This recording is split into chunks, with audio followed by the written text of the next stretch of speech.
second. I'm gonna get my like starting soon page going. Oh, I've already started mine, so. Oh fuck.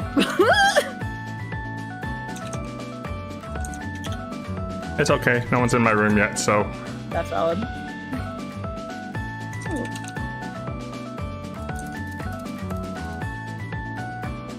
Oh man.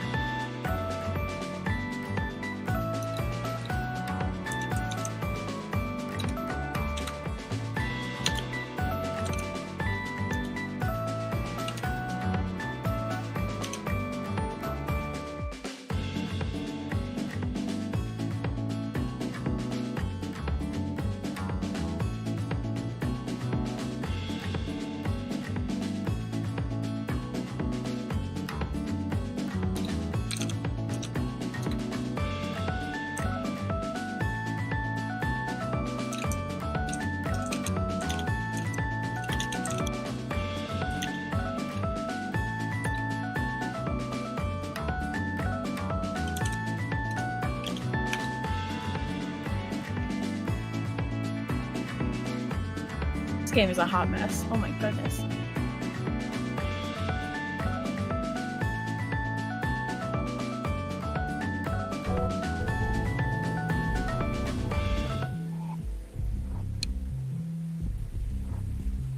Okay. How did I do this last time?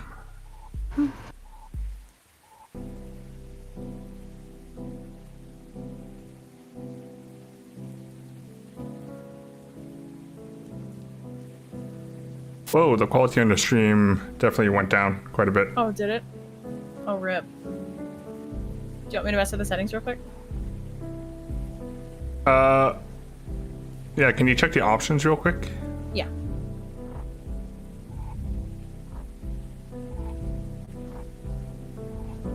Oh, ew, it's at 480p. I can fix that. There we go. Should be better.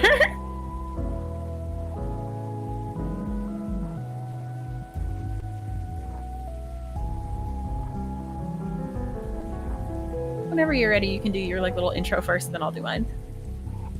Okay. Yeah.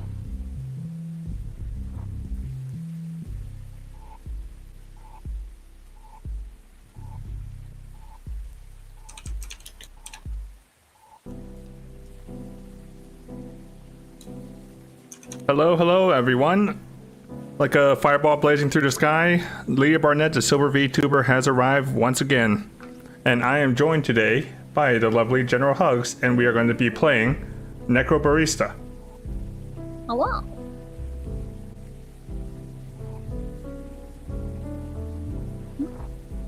Hello, everybody.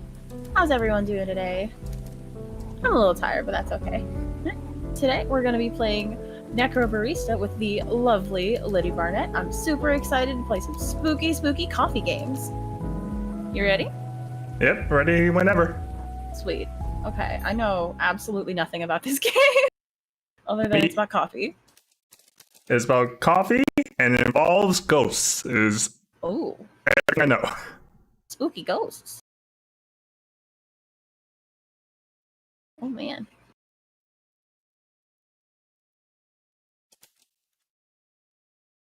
Oh.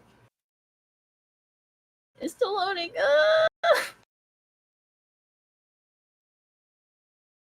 Here we go.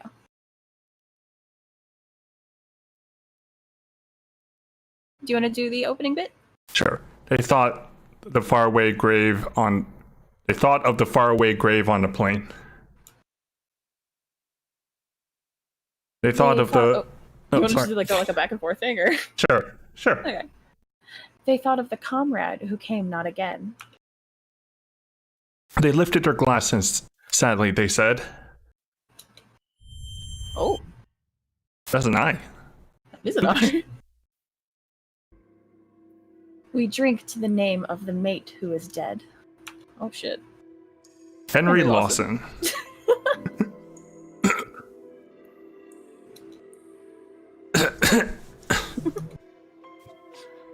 It's so bloody damp down here.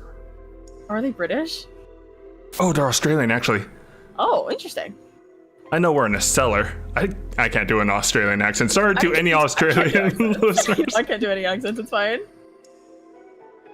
I don't suppose you have a window we could open or anything. Yeah, we've got a vent that leads outside somewhere. Maddie, can you open it up? Get some fresh air coming through?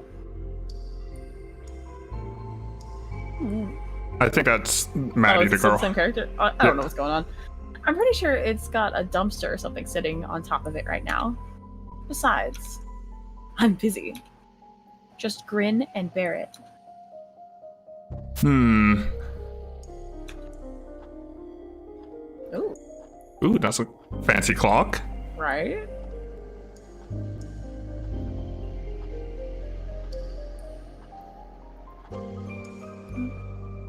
Can we get this over with? We've done this before, old man.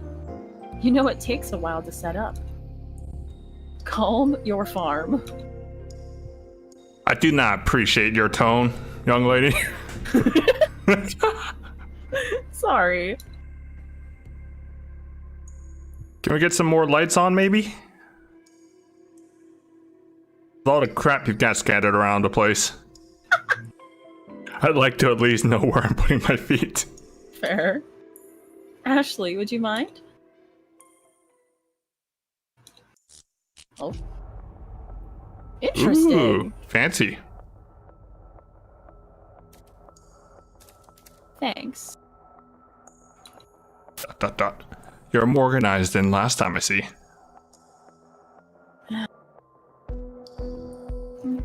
Practice makes perfect. Do you want me to do like all like the lady presenting characters? Sure. Okay. Hey, Maddie. How much more wire do we need? I think that's enough. Fishnets. Great. Now, Che? What's up, little P? Little P. I found you a chair. Ah, thank you.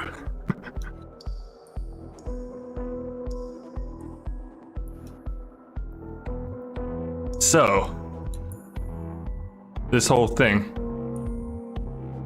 Surely it's not legal, yeah? Ooh. Maddie wasn't clear on that. Yes, the council found it confronting. For good reason, I suppose. Because it utterly upsets the natural order. Mate. Mate. It's not just bureaucracy. Shush you. Okay, thanks for coming in. I appreciate it, sweetie. Sorry. Most rules can be bent after all.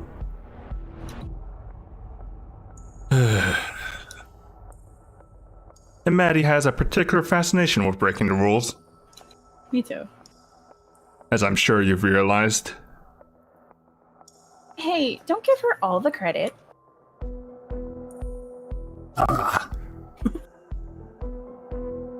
Is this related to her gambling for time? Mm-hmm. So, the transfer.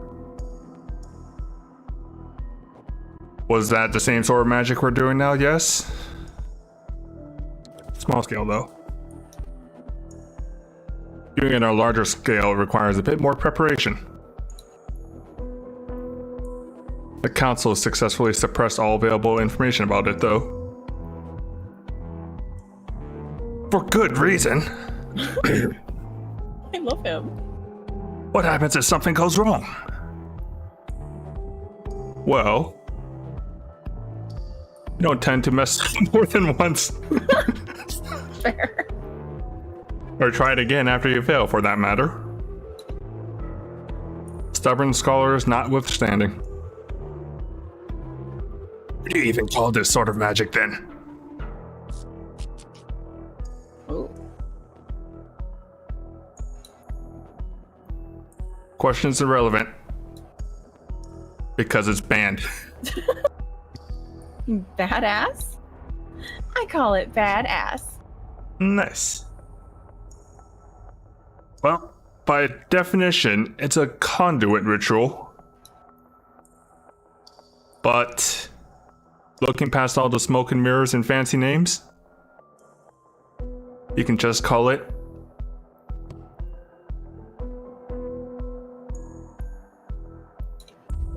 necromancy. Oh shit. Spooky coffee. So spooky coffee. Oh my god. Are you a coffee drinker? So I used to drink way too much coffee because I was actually a barista in a cat cafe, but now I try not to drink so much caffeine. From your hazy memories, a certain word calls out to you. Necromancy. You try desperately to remember what it meant. Oh shit. Necromancy. Oh my god! Oh, hi zombie, thank you for the tip, I really appreciate it. This fragment of a memory stays with you. Piece together the past, remember what transpired, and never forget you are. Oh? Oh! Scattered, practice, buried, fascination, forbidden, hell. blenders, deceival, countless, bourbon. So Bourbon. spooky! Spooky drinks all around. So spooky. And now I want coffee. Oh my god. I know, right? Okay, what's your coffee order? You know, I'm kind of a basic person. I like frappuccinos. They're so bad for you, but... Valid? Wait, is that even coffee? Ooh, that's good too. Yee. The orange tea one? Yee. Or the orange coffee, yeah. Oh god, there's actual walking in this. Oh, rip. Okay. Okay. Tell me if you ever want me to go anywhere. It looks like 4 just seems fine. Yeah, I'll go backwards. And of course, the light source points the way. Yee. Oh, There are no okay. house rules. Maddie's rules. We welcome both living and dead. Patrons will be served the order... something. Hello? Oh. Alright. Huh. I guess that's like chapter unlocks? I guess. This is interesting. Maddie's rules. 1. Number... We welcome both living and dead. Patrons will be served... Oh, sorry. Patrons will be served in the order they arrive. 2. Don't ask who's alive. Holy crap! If someone wants you to know, they'll tell you. Holy crap! Okay. Ooh. 3. The dead have 24 hours, strictly enforced. 24 hours and 5 minutes is not 24 hours. Holy crap. Okay. Oh, hi Koro. Thanks for stopping by. Okay, number 4. No, we don't have Wi-Fi. Yes, there's no cell reception. Ether and radio signals don't play nice together. That's fair. Number 5. Report broken items and other anomalies to staff. We can't clean up your broken glass or spatial rift if we don't know about it. That's valid. 6. Don't feed the eidolons. They can't eat, and offering them food just reminds them of that cruel act. Oh no! Okay. Oh. Does it just end in a black wall? Yes, it does. Oh man. I guess we go into the cafe? I guess. Look up a bit. I want to see what's up. Can you look up? Does this building not have a roof? It doesn't! Or is it Maybe like a glass roof? An unfinished loft, perhaps? Maybe. Who knows? Coffee time. Oh my god. Ding ding. Yes?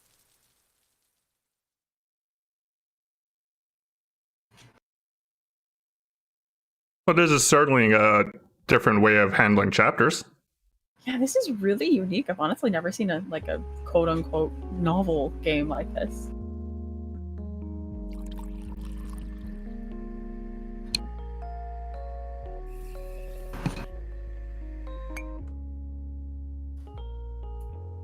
Oh, this just makes me miss working in a coffee house. Oh my god.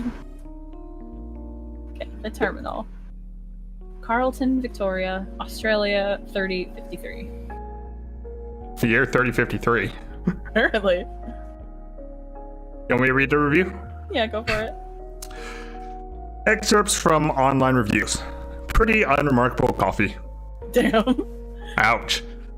Barista speaks Chinese, but exclusively uses it to walk people into their faces. I am now very self-conscious about my top hat. That's me. Observe little girl running around cafe with knife unsupervised. Came down with a deep sense of annoy after visiting. Was rudely told to stop being a big dweebus after complaining about burnt taste in coffee. Oh my god. This coffee is some of the best I've ever had. 5 stars. Disclosure, I have no taste buds. Lovely. What a whole mood, though. Oh my god. Maddie sighed and began cleaning a glass. She glanced up at the person who just walked in, but he didn't seem quite ready to approach the counter.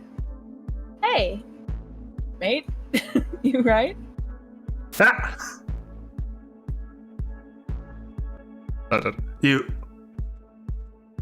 can see me? Yeah, clear as day. You gonna order something? I've been walking around for hours.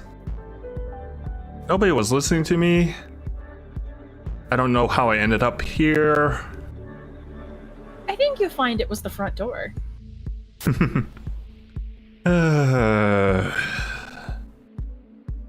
Right. Where am I? This, dearly departed, is the terminal. Carlton's finest. Departed? Oh. They say our coffee's to die for. So, I don't really know how to go about this. Ask me anything, man. It's not like you're the first disheveled and disoriented dead dude to drop in.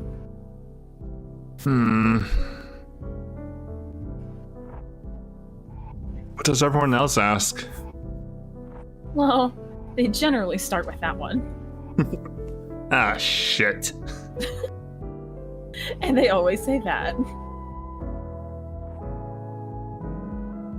Then there's the embarrassed silence. Alright, I get it.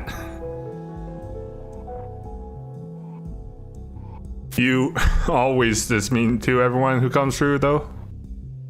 Or just the pitiful ones like me? Oh, just the pitiful ones. Oh, thank you for following, dear. I really appreciate it. Thank you. I guess that's consistent. Always felt like people saw me as a pitiful guy. Nah. I'm just kidding. No, I promise you're right. I'm a fucking sad sack. That's a whole mood. Oh yeah. I don't even know how I died. But I bet it was pitiful and meaningless. Just like everything else about me. Holy crap. I'm never even gonna have a chance to make things better for myself now. No. I'm stuck like this. I'm gonna move something on my stream. One sec. Boop, boop. Take your time. There you go. Okay. Come on. And now I'm sitting in a cafe for dead people, falling apart in front of the barista. Pull yourself together, my dude. He blinked and slowly came back to earth. No breakdowns in the cafe, please. I promise, man. You are okay. I know how hard it is. Wait, I think that's me. Yeah, it's you. Are you? No. But I've had 100 people like you walk through the door. So I'm just averagely messy. Oh. Someone in my chat asked a question. So, would this count as a visual novel? I think on the Steam page it's called a cinematic novel because it's slightly different, something like that. You know, visual novels, like everything else, is a label that can be applied as loosely or as strictly as you want. Because I've seen things like if it doesn't have choices, it counts as a kinetic novel. If it does have choices, as a visual novel. In my mind, a game that has where the majority gameplay focus is through choices and reading the story counts as a visual novel, even if it has like a mixing minigame like Valhalla. That makes sense. Yep. So I'm just average, Missy. I can't even. Sorry. Oh my god, DJ, hi! Thanks for the head pats. Oof. Oh, Keishan, you have 24 hours left on this plane until you have to move on to the next place. And I don't think you want to spend them having one big long extended panic attack. 24 hours? Ah, shit. What I'm saying is, everything's okay. Just take some deep breaths. We'll sort this out. I'm sorry. I'm sorry. I'm sorry. I don't want to be a fuss. It's not like I have anything else to be doing. Don't worry about it. Are you sure? I'm kind of a burden. You're not.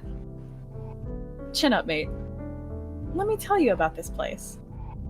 It's pretty cool. So, I first wandered in here about 4 years ago. Backstory time. Hey. I like cold openings.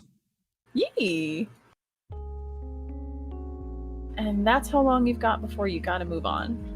24 hours.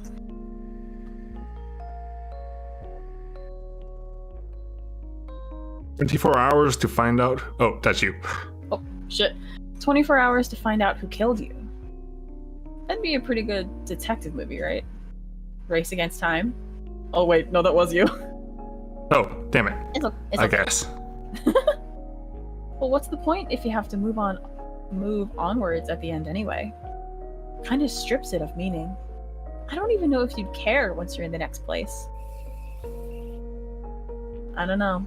Maybe I'm too much of a nihilist to be anything but a constant buzzkill. Yeah, I guess the pressure does sound like a lot. Honestly, I'm still wrapping my head around all this.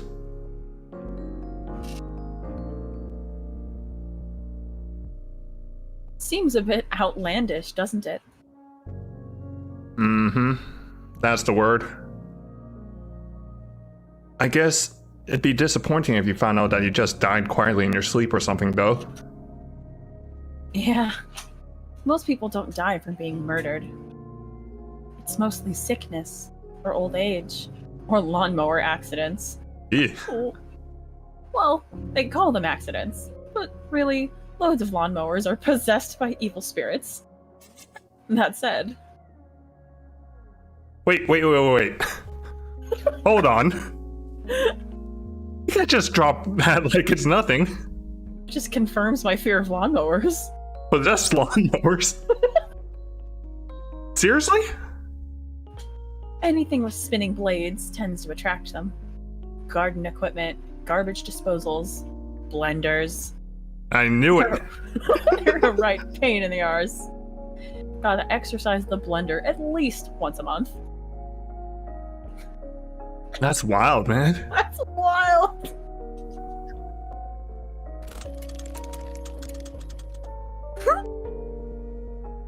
So, I don't know if it's weird to ask, but...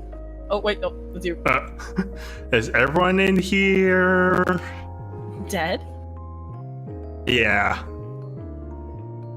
You said that this was a cafe for dead people. Does that mean it's everyone? Or are some of these people just really into ghost cafes?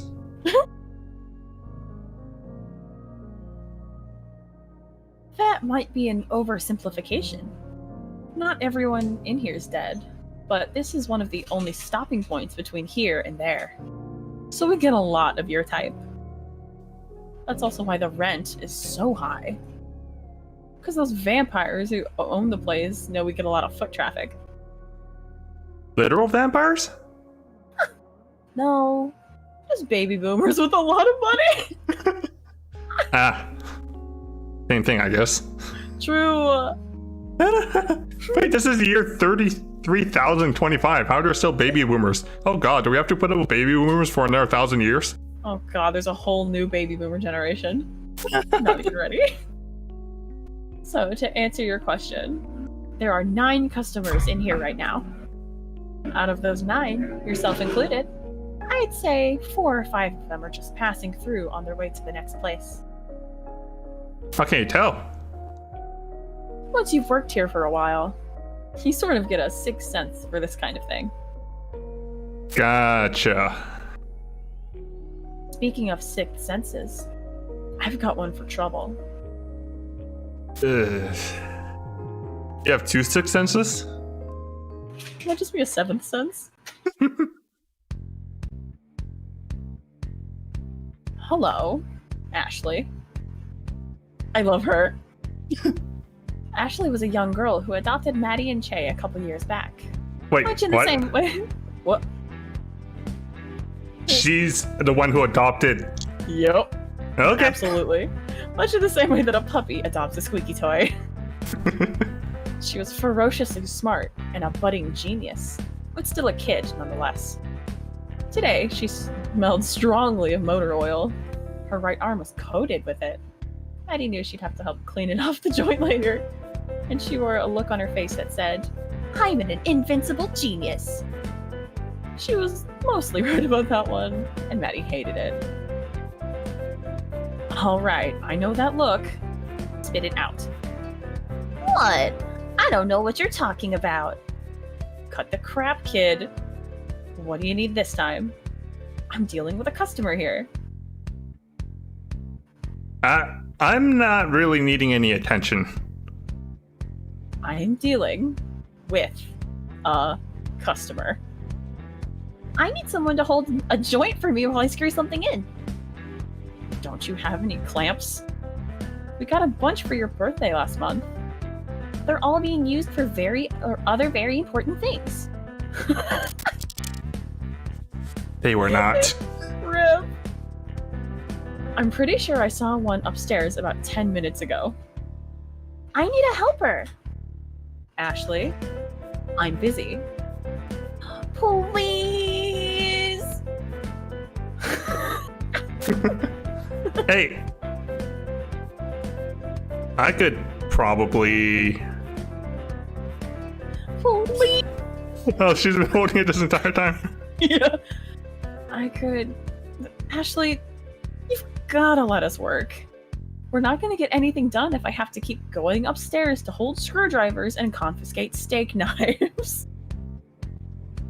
Do you want to do this part? Ashley's pout was legendary. But over time, Maddie had grown into it. Hey, no dice. What about Jay? He can help me. He's in the kitchen, emptying the dishwasher. You know, the dishwasher that you were meant to empty an hour ago. Oh. It's really no trouble. Hey! Why don't I take this guy? He doesn't have anything to do. He's dead. Hey. Come on. Ashley, I don't have the energy to argue with you. I'm sure he just wants to relax. Dying takes a lot out of you. Also, manners. God, we've talked about this. You've got to be more respectful in front of customers. Please! I'm happy to go upstairs. Really, it's fine. I don't have anything better to do. And I'm also super dead. I'm cool with it. That's me, Kishan. Very dead guy. What a mood. You sure? I could just send her back upstairs. Promise, it's fine. I'll just sit around and be a pain otherwise. Perfect. Come, peon. We've work to do. She's terrifying. I'll do this. Deep down, Maddie knew she wasn't giving Ashley enough attention. And that was causing her to act out. She felt guilty as hell about it. But at the same time, she didn't think she'd be able to solve that particular problem anytime soon. For both their sakes, she had to work on keeping the cafe afloat, even if it meant that Ashley would be required to deal with stuff on her own for a little while. Oh. And she knew she was being callous. Her internal monologuing was doing a very good job of whispering cruel nothings into her quiet moments. Oh, rip. But even then, she had to truly wonder if there wasn't. You know, I reckon this place needs more plants. God damn it, Che! Don't sneak up on me like that, you old bastard. What's on your mind, Maddie? I was drifting off. Did I look like I was thinking weighty thoughts? Extremely. It's nothing important. Just my resting bitch face. Nah. It's different this time. How so? Right now, your expression reminds me of that time you challenged that samurai cosplayer to a fist fight. Oh, crap! Oh. You mean the one who barged in, waving his gift store katana around, and demanding satisfaction after I told him I wouldn't put 15 shots in his coffee? That's a weirdly specific facial expression to refer to. What's it look like? The natural reaction of someone who's just been threatened with 1,000-fold Nippon steel. You don't have to reenact it. The memory is precious enough that I can picture it clearly in my mind. Dead.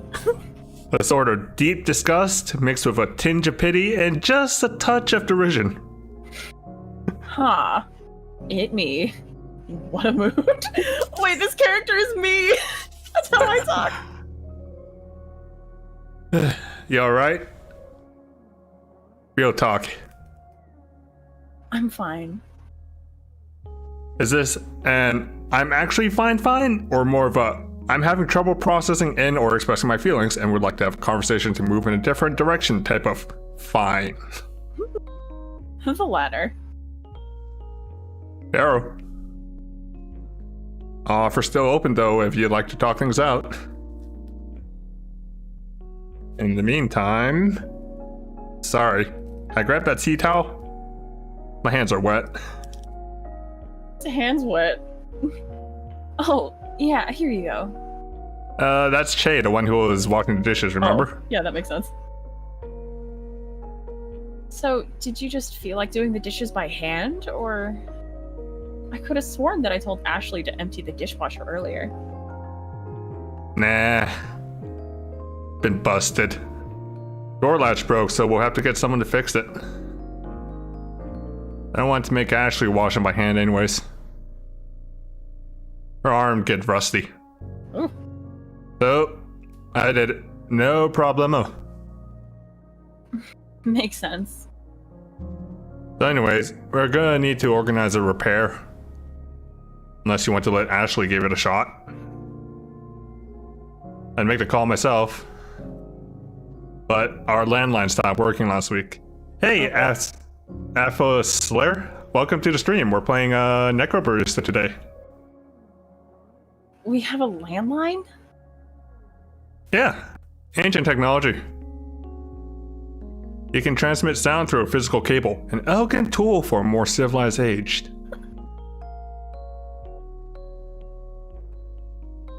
Only works when you pay the phone bill, though.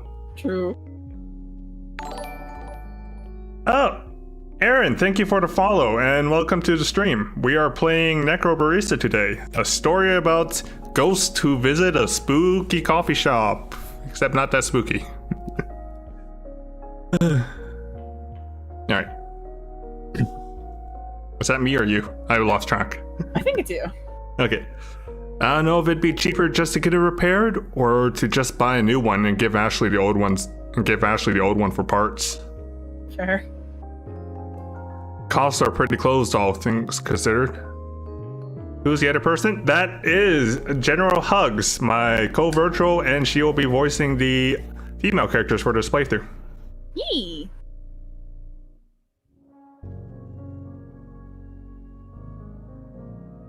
I think that's still you. Don't stress.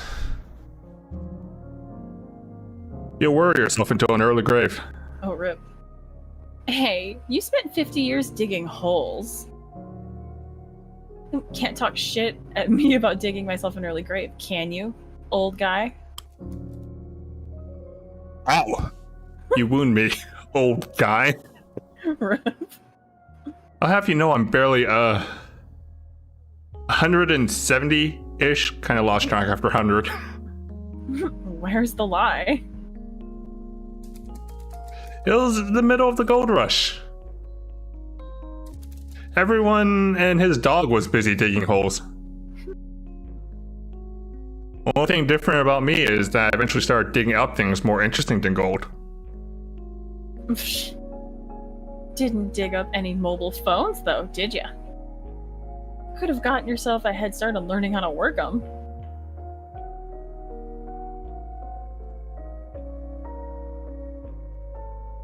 Hey. So... I know you're a bit stressed right now, but I think we need to put in an order for more kitchenware soon. Oh, Phoebe! Oh my goodness, thank you for the raid! You are such a sweetheart! Hey, hello raiders, how's everyone today? We are playing Necrobarista, some spooky ghost coffee. Ugh. I know. It's an error thing that costs money. We're beginning to run out of cutlery, though. Oh, thank you for following, sweetie. I really appreciate it. You guys are so sweet. Oh, thank you for the head pats, too. Yay! It keeps disappearing somewhere, so I don't know how long it can wait before we get some more. That's valid. Oh, it scuttles! Ah! Oh, coffee bot. I don't know if we can afford that this month. TJ, oh my god. Just, everything's a bit too pricey right now. Doesn't help that the coffee cartels keep pushing prices up. I don't think the importer of 2 suburbs over is part of a cartel. They seem quite nice. You ever spoken to them? They're obviously criminals with the rates they charge. Wholesale my arse. And yet we keep buying from them. Well, yeah. The beans are good, man. It's just everything else on top of that's making me stressed out. Yes. I'll happily accept the blame for some of that. It's fine. You don't have to. I know it's all on me. I've just got to figure out how to pay everything off. Everything and everyone. Oh. Did you just break her damn glasses? Ugh. Oh my goodness, Narula, thank you so much for the raid! You are so sweet! Oh my gosh, you're my favorite ever. Eee. The time debt we owe to the... Oh, was that me? Or you? That's, you, I think. Okay. The time debt we owe to the Council of Death is the absolute last thing I want to think about right now. I've lost enough sleep over it already. Hey, I'm here to help. I'm worried about you, you know? You've had a lot of responsibility dropped on your very short in a very short period of time. And I can't help but feel a little bit culpable for that. Thank you for following, Chip-sama. I really appreciate it. Thank you. Oh, and Evil K10. Thank you so much. I know. Yeah, I know. Oh, and thank you everyone else for following. I really appreciate it. Thank you so much.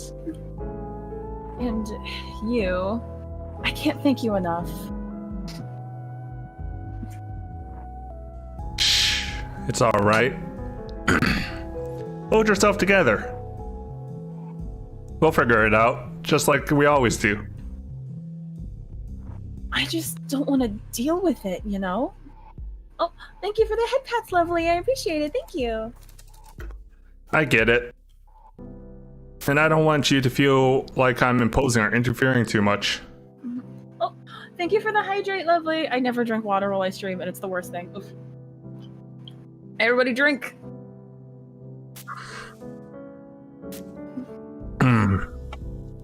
I know the cafe is yours now. And even though things are a bit much at the moment, I know I keep saying this, Maddie. But I don't know how much time we have to deal with all of this before things just start falling apart. That's a whole mood. That really is. As is that. Falling apart. Regardless, you're gonna have to face reality at some point. Oh my god. I know. I don't need any more reminders from you. Back off, man. The council's always sitting at the back of my mind. I'm doing my best over here. My best is all I can do, okay? Just because you're my best friend, and my old boss, and my mentor, doesn't mean I need you preaching at me about how I need to deal with my problems. Because they're my problems now, not yours. She's spicy. All right. No worries. I'll give you some space. Might go check on Ashley. You seen her recently? She's upstairs. Dragged a customer up there, talking about clamps or something. I'd better go rescue them then. I'll be back in a bit.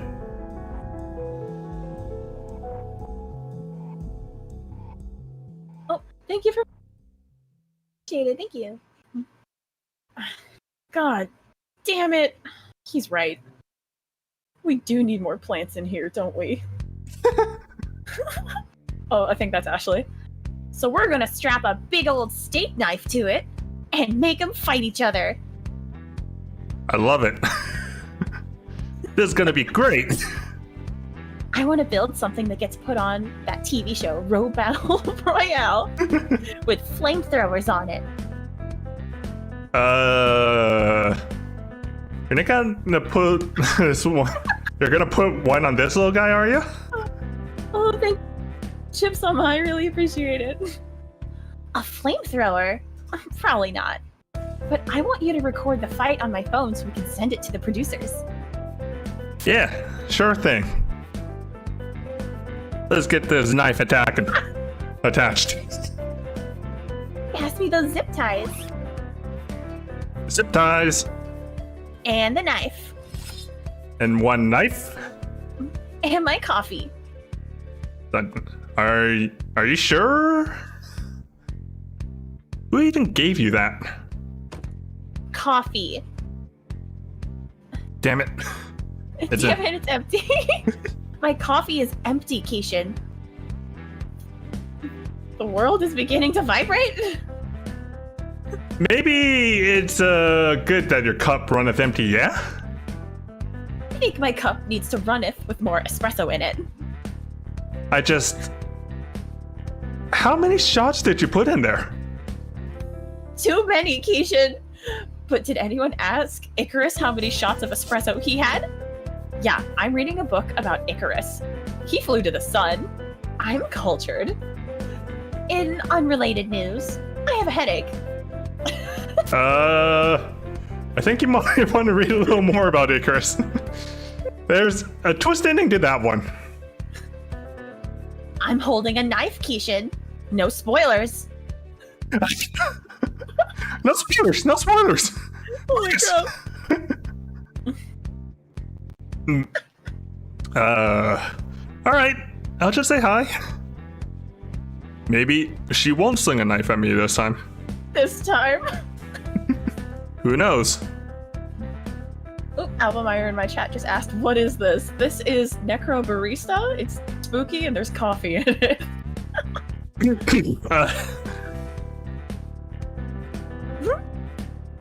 Hey, kids! Intruder! Holy shit! Keishan, my buddy, my pal. Did I get him? No. You missed. This is wild. Damn it. What? Wait. You threw it on purpose? Extremely on purpose, yes. I'm fine, by the way. Oh, it's just you. Would it have been worse if it was someone else? Probably. Unless they were an actual spy, come to steal my robot designs. Then it would have been good. Oh, hi Min, thanks for stopping in. We're having a wild time. I think I'm crashing. Oh no. Is she okay? What? Did I kill her? Oh my goodness, Linechi, thank you for the raid! You guys are so sweet! Oh, I love you all so much! She's fine. She'll wake up in about 15 minutes with no ill effects. Oh.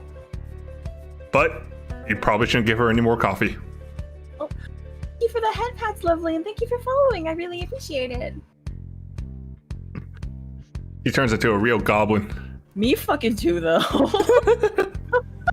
Oh. She said it'll make her more immeasurably powerful. Holy crap! Oh, thank you for following.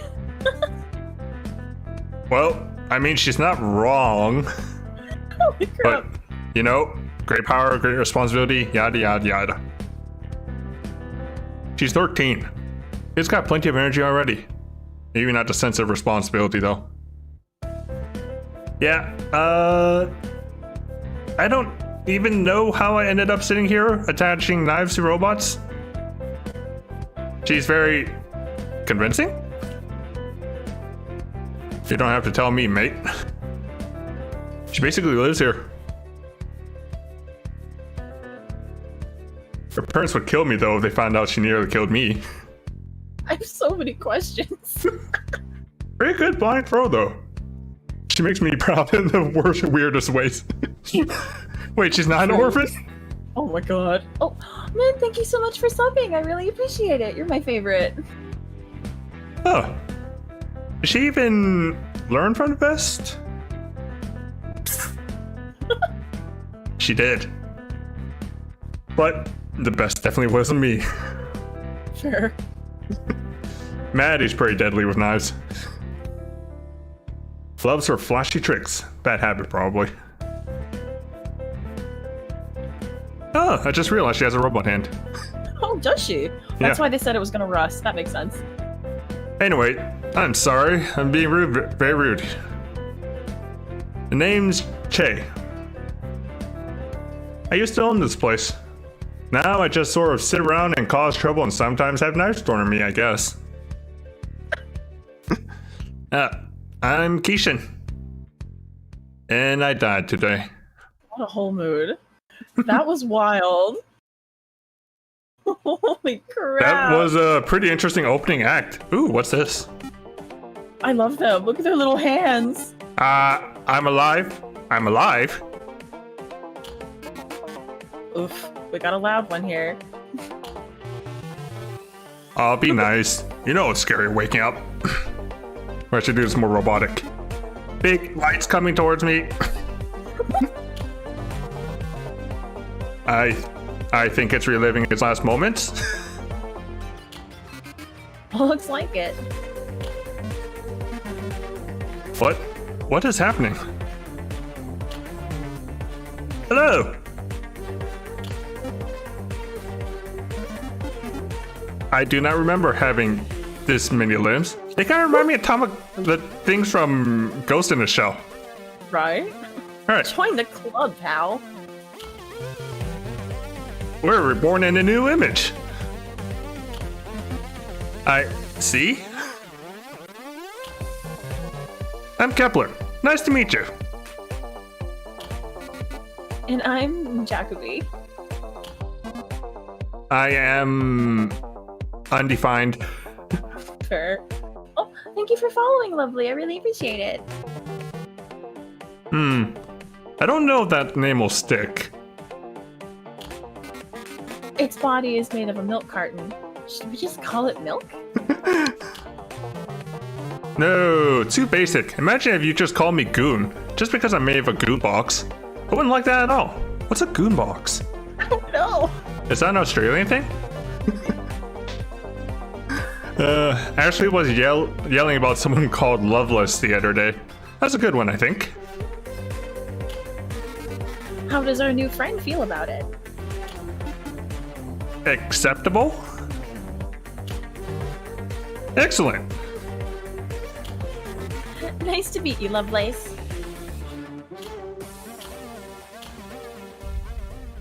Huh, That was wild. This game is wild. Do I know. you want this part?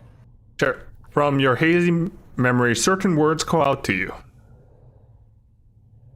These words may be the key to unlocking the mysteries of what happened to this place. Oh, you get to pick actually, I have seven to click on it. 7 words, huh? Oh, do you want to pick another one? Forbidden looks good. Where? Oh, there we go. How about Goblin? Icarus? That seems kind of thematically in line. Neat. Blenders.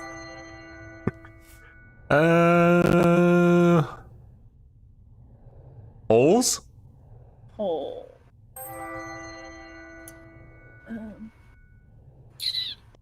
Peon. Alright.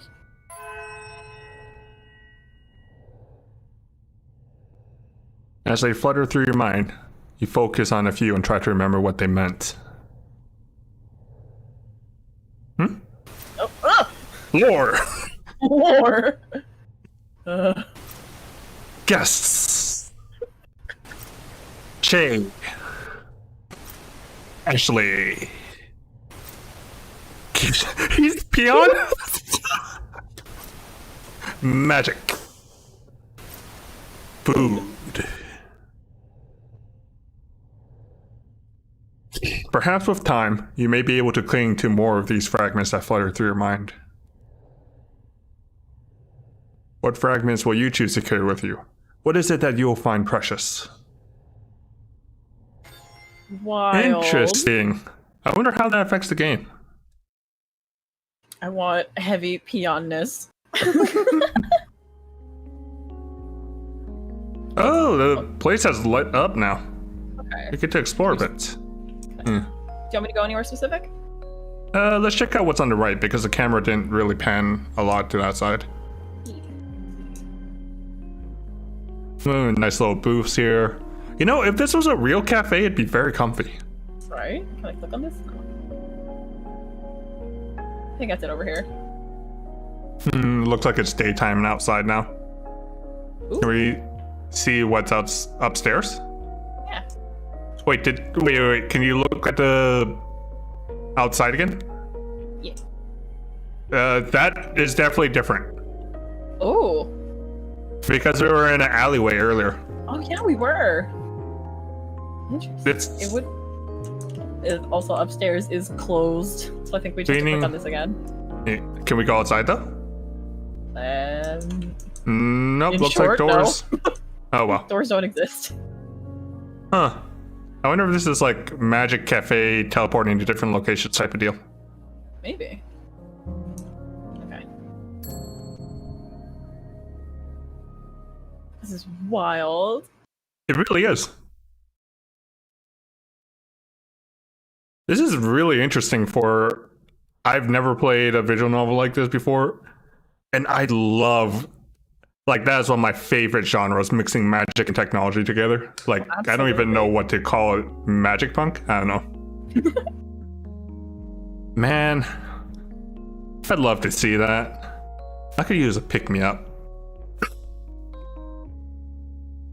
I can't promise I'll be there. It's kind of inconsistent. Still, though, a hallway that's only there sometimes? How do you get to the kitchen otherwise? Fair. There's another slightly longer one that we use instead.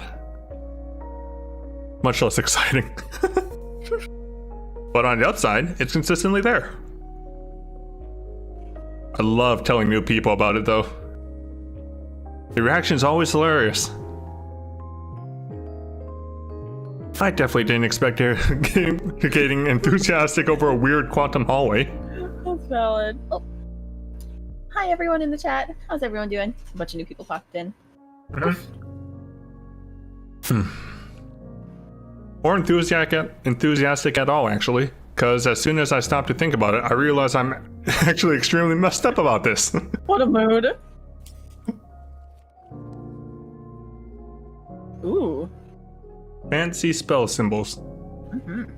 I understand. Your life has gotten very weird very fast, conceptually speaking. Thank you.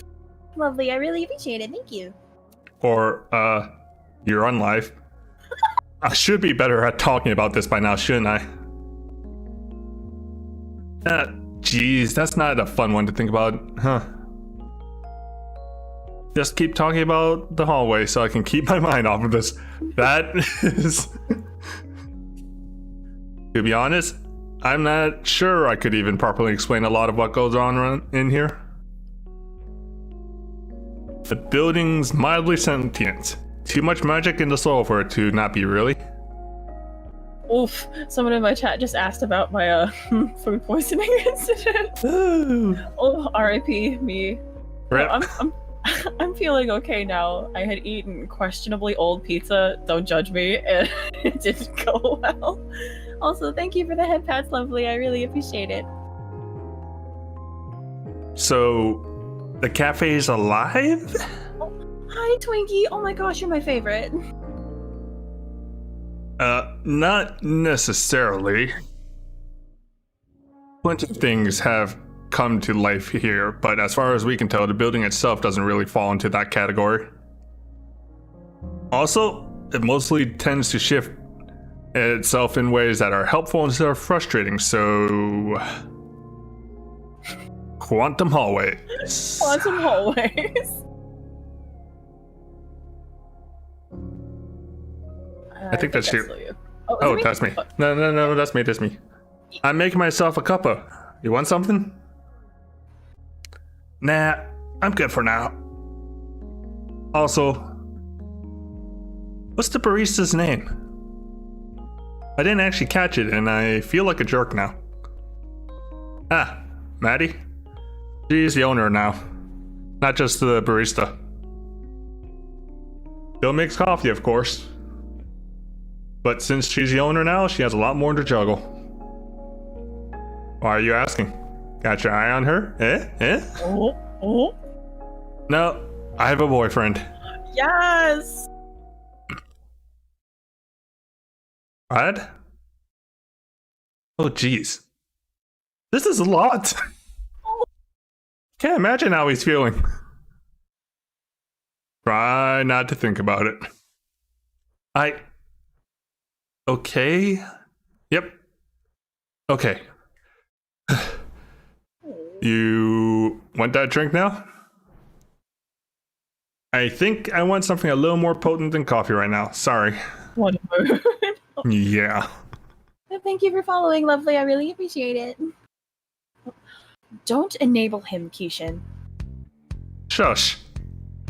I can get you something stronger, mate. Would you like bourbon, or is that a little too weak? I thought this was a cafe. Well, it is, mostly. We do serve alcohol, though, and stronger things on request. Ooh. Stronger? Like what? Ergato? Absinthe?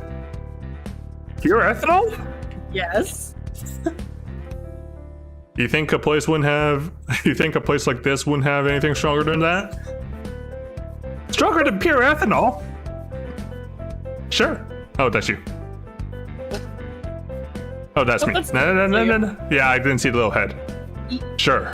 Remind me later and I might pull out one of my special reserves.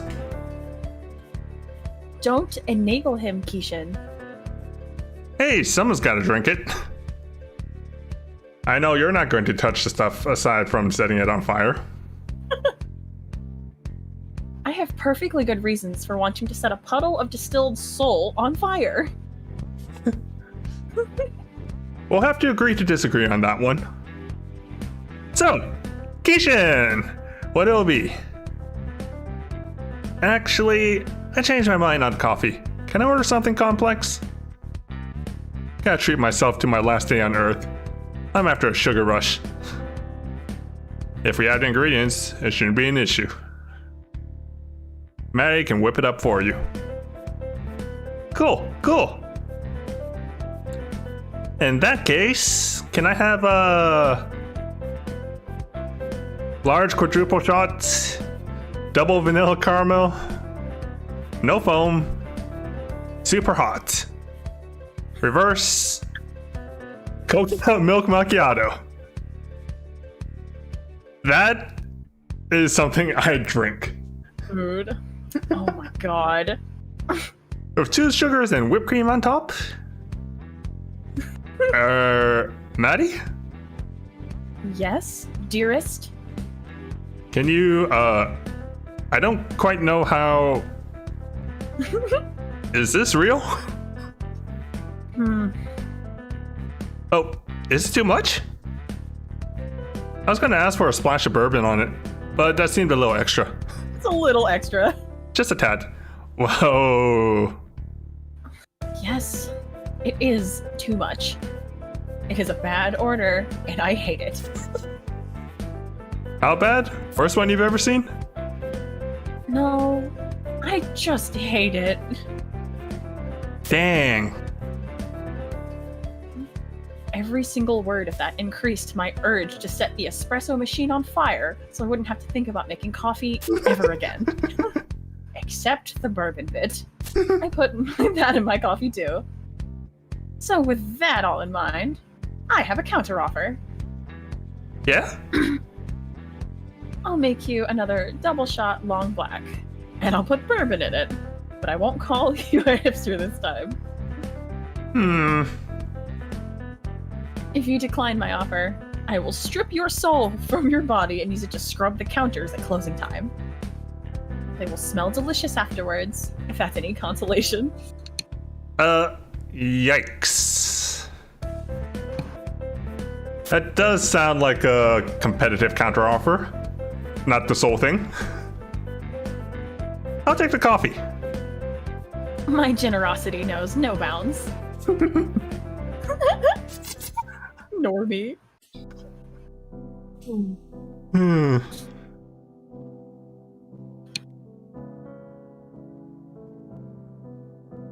I think that's you, isn't it? Sorry, my mic was still muted. I had to say something to my partner. So, in conclusion, that order sucked because it's inordinately complex to make, has a heart attack worth of sugar in it, and is something that only impatient jerks ask for. Is it possible to die twice? Yep. You can die twice if you're brought back from the dead. Or if you manage to really annoy someone between here and the next place, which is more likely because resurrection is illegal. Fair. But if you're asking whether you can get a heart attack or whatever, the answer is no. Life and death have a slightly different meaning here. Can't die from natural causes. It's a bit complex and weird, and we're still in the process of figuring out how it all works. I'm over 200 years old and I still haven't made proper sense of it yet. Just got some vague ideas. Right. So, what's keeping me from just staying here? Like, I'm already dead. Why do I have to go to the next place? You've got a certain number of hours you're allowed to remain on the edge of the mortal realm. Hours are... what? Fungible? Fungible? Words. Fungible. Fungible? They can be bought, sold, and exchanged, generally speaking. But the Council of Death always collects on the debts owed to them. And you'll start running up a debt if you stay here too long. Your soul starts getting itchy too. It's not something you want to experience. We've had a few stay past there a lot of time, and they've always gotten very uncomfortable very fast. It starts with general irritability, and then worse things begin to happen.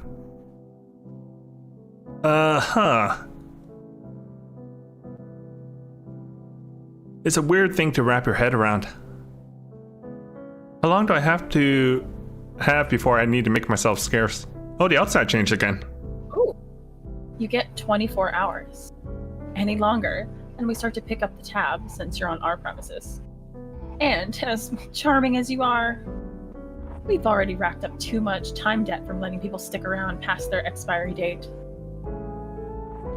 And cash-wise, we're extremely poor. What a mood!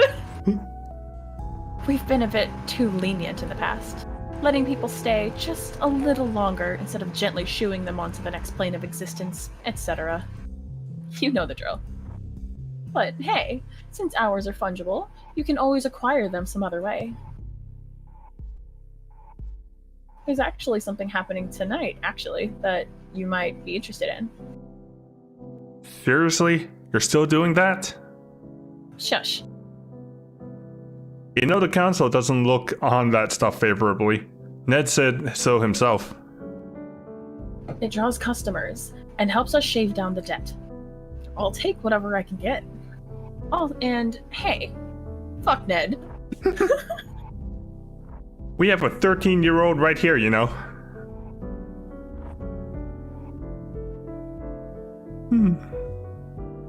She's heard enough coarse language for a lifetime. I'm not too worried about her. Well, thank you for following, Lovely. I really appreciate it. She's right, though. Every time Ned comes around, he makes you guys really stressed out. Maybe not you so much, but Maddie gets nervous, and it brings down the mood, man. So, fuck Ned. I think you had way too much coffee today, young lady. Me? I am crashing so hard right now, you have no idea. It's like I was crashing earlier, but that was just a pre-crash, and I'm having a double crash or something. All I ask is that you try and keep the swearing to a minimum when the customers are around. Okay. Does Keishan count? It's fine. A couple of my housemates are tradies, so you learn to ignore it pretty quick. I don't know what that means. Are tradies? We're tradies? Ugh. They're still tradies unless they change careers in the last couple of days, but they're not really my roommates anymore. Because, hey, mates, have I mentioned how much it sucks being dead? Mood. Because it sucks, and I feel extremely bad about it. Having a pretty bad time right now in general, to be honest. Fair. Yep. Even just adapting your language is a pain, isn't it? Want a proper drink now? Without coffee in it? Yeah, that'd be good. The TV didn't say anything about there being a storm tonight. Huh. It looks like a decent-sized one's rolling in. Melbourne weather strikes again. I'll go downstairs and close the windows. Cheers. Come on, Ashley. Let's clean up your workbench while we're up there, yeah? Do you need a bribe? Yes. I have some chocolate hidden away. Acceptable.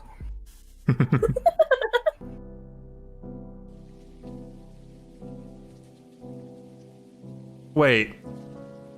Dead people can still get drunk, yeah? Why else do you think we serve alcohol? To make money? Well, yeah. Hang on.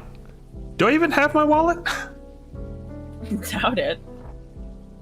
I don't. How does that work? Why do I have my clothes but not the contents of my pockets? I don't know, dude. Everyone's experience is different. Death doesn't follow many rules. Oh, thank you for the lurk, Mint. I really appreciate it. Only universal rule I can think of is that you can't stay. People don't generally come in without their clothes, fortunately.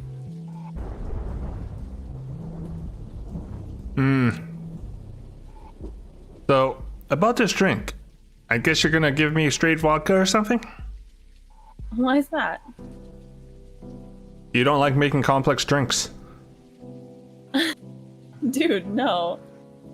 I don't like making ridiculous caffeine-laced milkshakes for overcompensating soccer dads.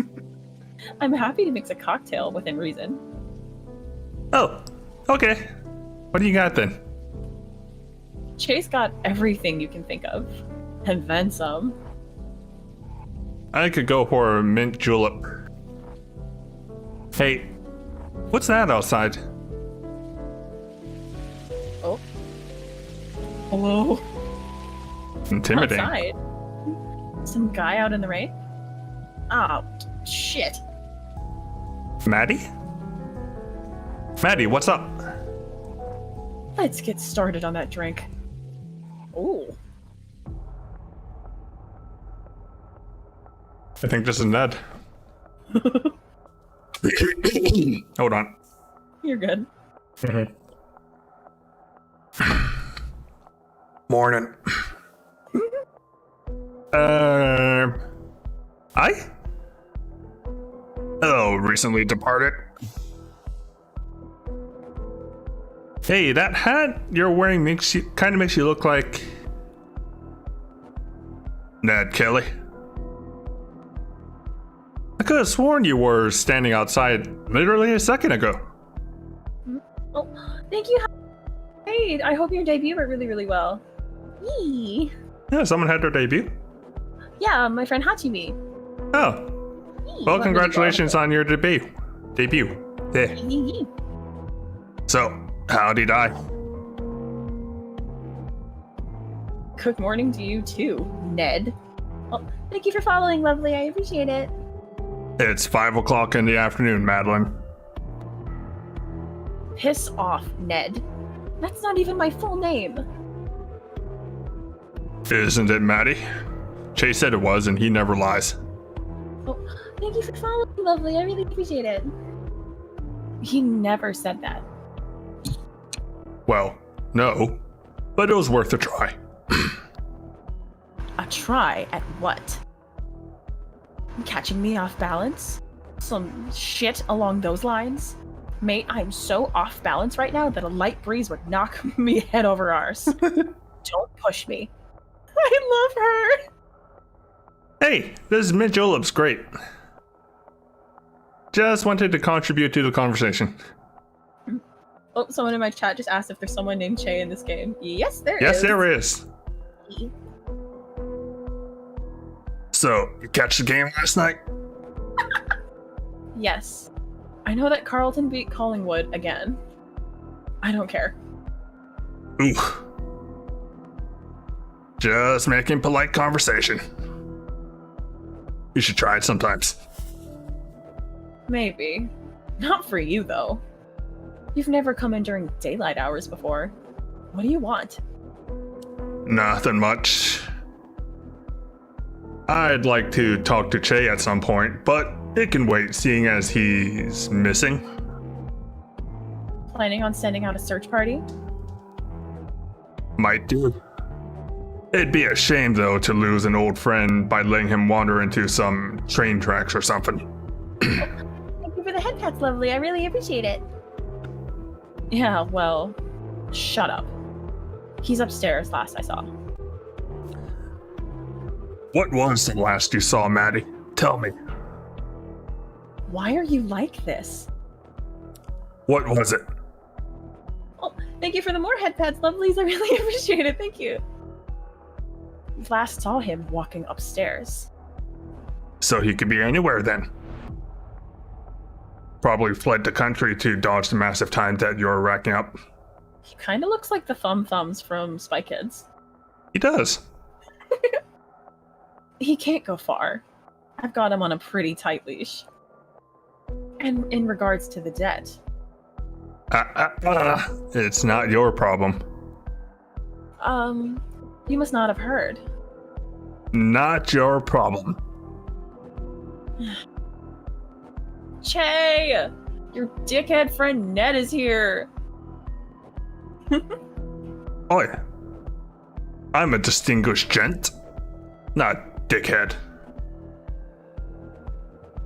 I'll be down in a sec. Yeah, sure. But you also work for the Council of Death. So even if you are a distinguished gent, it cancels out. Is the Council of Death like a normal city council? Except for wherever dead people live? Yeah, but the only trash that needs to be collected is right in front of me. This guy? Me? No, you. You're the trash, Ned. The trash is you. It's you, Ned, the trash man from hell. Because council picks up trash, that's the joke. Oh, cool. He's even got a head shaped like a rubbish bin. It's totally fitting. I'm not from hell. I don't care. And to be clear, Ned, in case we weren't already, you are the trash. Yeah, I get it. You know how long she's gonna be? Dunno.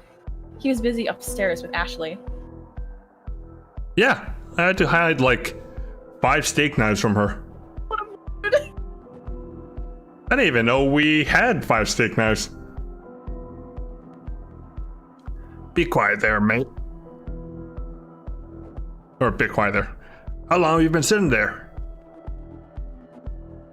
Does it matter? Well, your employee's being very rude to me. So if you'd heard any of that... I keep trying to tell him. Ah, my employee. Yes. We have some catching up to do. I don't fall. Did she quit? Did you fire her for her gross incompetence?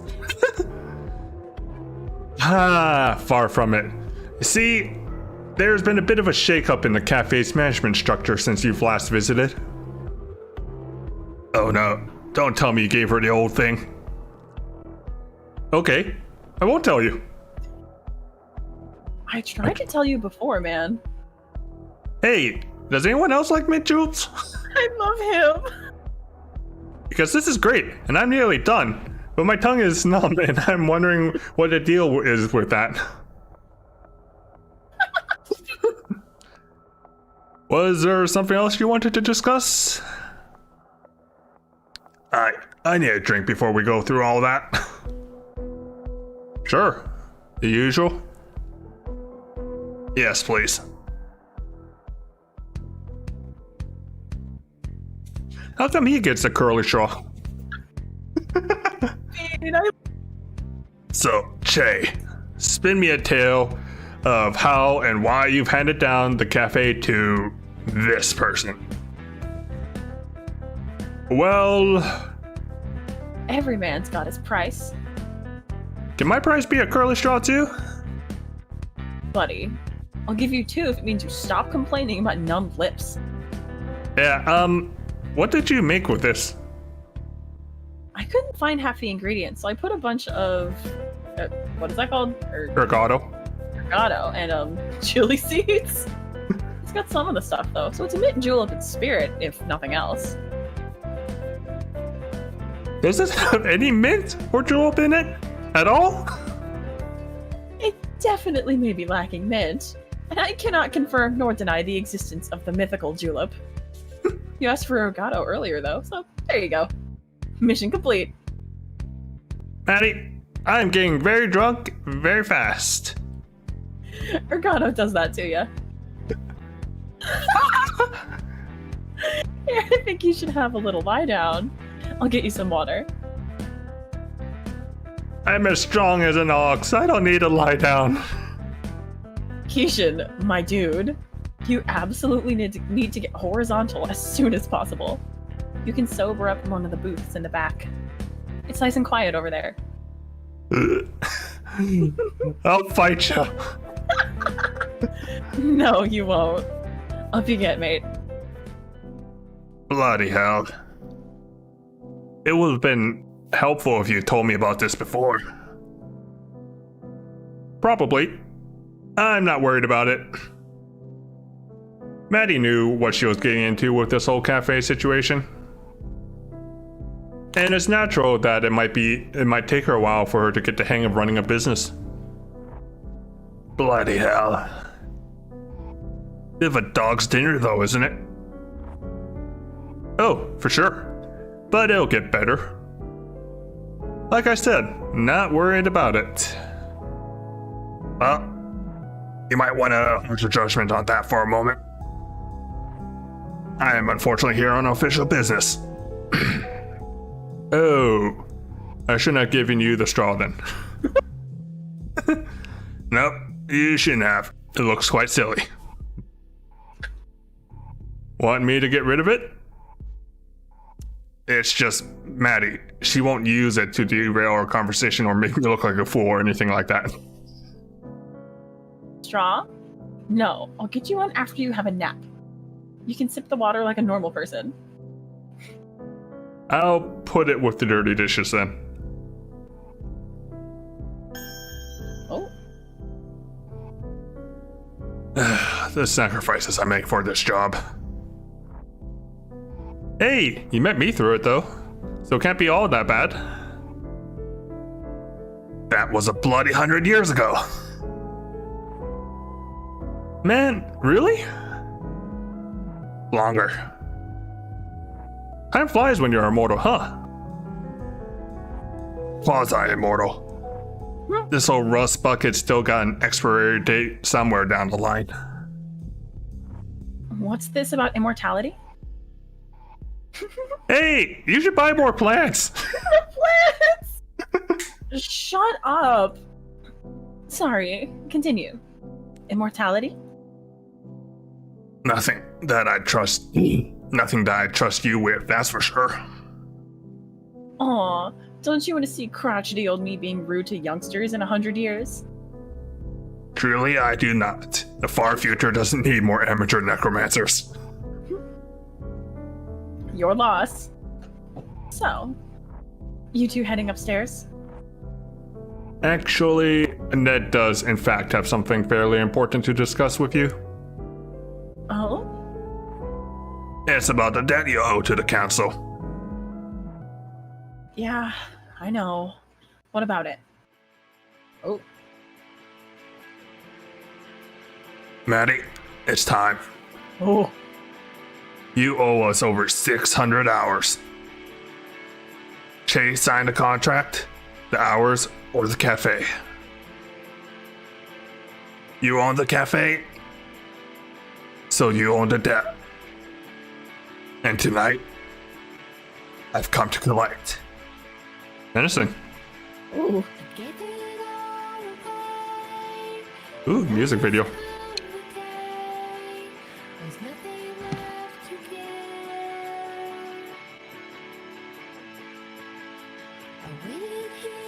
Wild. I'm going to guess this is the end of part 1 or something. Probably.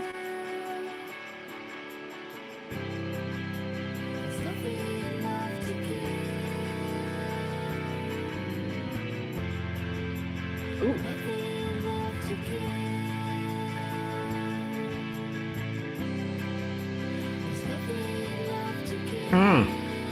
This is the prologue.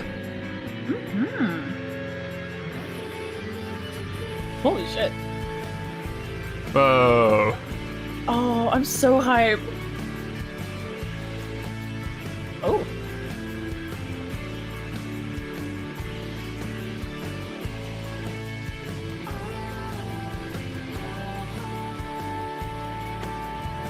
This game's so cool. Right? Holy crap. I've never seen anything like this.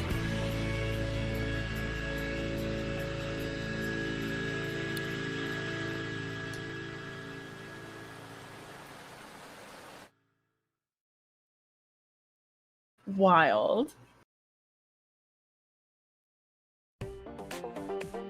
Hey, robot time.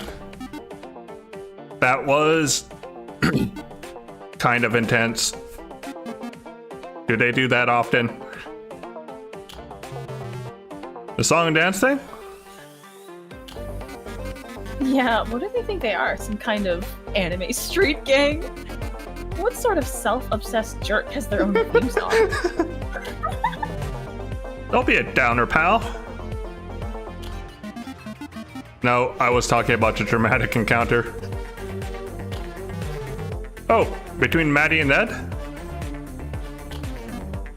Yes. Yeah, they've got chemistry. Not the romantic kind. The explosive kind. Can't leave them in the same room together or they'll kill each other. Bad history. Maddie's just a seriously troublesome person from Ned's perspective. Doesn't help that she can't stop herself from pulling pranks on him. No, I suppose not. Oh, thank you for the follow, Oreo Melons. I really appreciate it. Thank you. I mean, he doesn't make it easy either.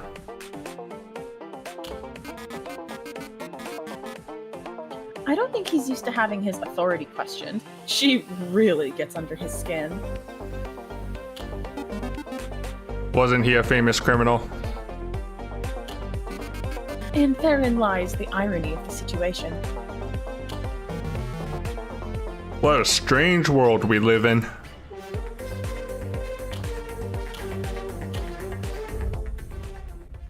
I love the little robots. It's a nice interlude. Kind of reminds me of like those classic Greek plays, kind of. Oh, do you want to pick first? Hmm.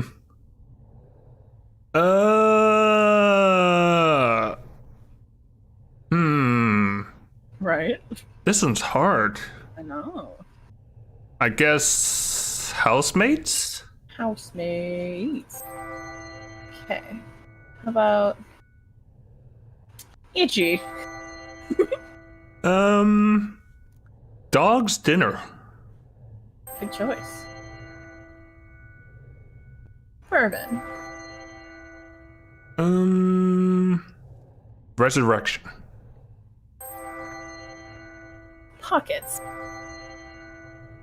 And tab. Tab. All right, let's find out each one of these. Food. Why is Kishin. Kishin pockets? Oh, because he didn't have stuff in his pockets. That's right. More lore. More Melbourne. More food. Guests are itchy. And the terminal is a tab. I wonder if this is like unlocking something in the main menu. Maybe. Like some kind of glossary or something. Mm-hmm.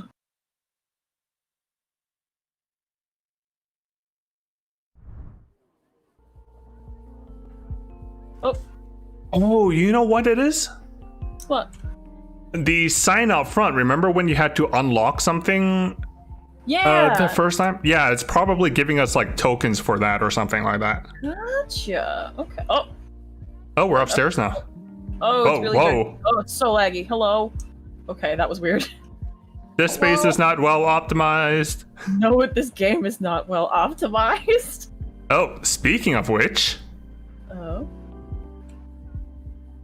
Oh. Oh god. Maddie's inbox. Okay. And read through her emails. Oh, Yep. okay, so it is unlocking things.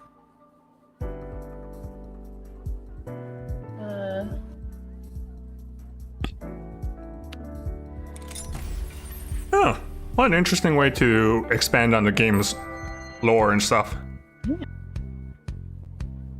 Let's see. From Jeanette Annette. Subject: Spirit Beacon leaking. Date: January 25th, 2014. Oh. Hi, Madeline. This is Jeanette from the location down by the docks. I believe we met in person for the first time last month. I was opening up this morning and noticed that most of our spirit juice was gone. Oh, thank you for the head pets, lovely. I really appreciate it. I checked the map and saw that you're the nearest location to the spirit beacon. I think you may have drained some of our supply. Honest mistake, I'm sure. But if you could stop running your spirit beacon during peak hours, that would be much appreciated. Thanks. I'm looking forward to working with you in the future. Jeanette. Oh, do you want to do the next one? Sure. Reply. Hi, Madeline. Hope you got my previous message. Just wanted to give you an update on the spirit juice situation over here. I had several bottles that I marked last night just to confirm the issue, and when I got in this morning, the levels were below where I marked them. Oh, thank you, Tinky. You're super sweet. Sorry. We're definitely losing spirit juice, and you're the only spirit beacon close enough to be affecting us. Please modulate your use to reasonable levels. I don't think this should be a problem as long as you're not running your beacon overnight. Again, not trying to be assign blame here, but please be considerate to folks at other locations. Thanks, Jeanette. Oh man. There's another one. Madeline. We are draining spirit juice over here so fast that if I sit and watch, I can see it disappearing from the bottle. You're the only spirit beacon that is even remotely close to where we are, so you really need to stop. If it's affecting us, then it's probably affecting other locations. This is completely unacceptable. Fix this now. Jeanette. Another one! Oh my god, it's been a whole month. Madeline, care to explain why you weren't at the terminal today when I showed up? I spoke with a girl named Ashley, who said you decided to take the day off. What a coincidence. I was not impressed by the crying routine you had her do. Honestly, you should be ashamed of using a child's fake tears to try and hide from a situation that you caused. Turn off your beacon. I don't want to be the bad guy here, but if you don't do something, I'm going to have to get the council involved. Ooh, new person. Clarence, misplaced cutlery. Hi, Maddie. This is Clarence from the docks location. Just wanted to give you a heads up. This morning we found out that the site manager we recently hired, I believe you met Jeanette last month, was leaving spirit juice in untempered glass bottles, and we had a bit of a leak. We ended up having a bit of a problem with some animated cutlery. We have the situation under control over here, and we're mostly sure everything is accounted for on our end. Unfortunately, this started happening about a week ago, which might be enough for something to wander off far enough that we couldn't be able to detect it. Very unlikely that this happened, but just wanted to give you a heads up in case a possessed steak knife wandered off far enough to find your beacon and decides to pay you a visit. Sorry about the situation. Rest assured that the person responsible for this won't have any opportunities to mess up anything of this magnitude again. By the way, are you planning on going to M's birthday next month? Regards, Clintz. Clarence, sorry I missed your message earlier. I no longer use this address. Please use contact@terminalvelocity.org for anything related to terminal business. Hope you enjoyed M's birthday party. I don't remember why I couldn't attend, but I'm sure it was a good reason. Maddie. That was interesting. Mm-hmm. Animated cutlery and everything. Eee. A little signboard behind us is glowing too. Oh, there we go. Keep the balance. Do we have enough to unlock? I think this one's for free. Yes, Yeah. it is. Sweet.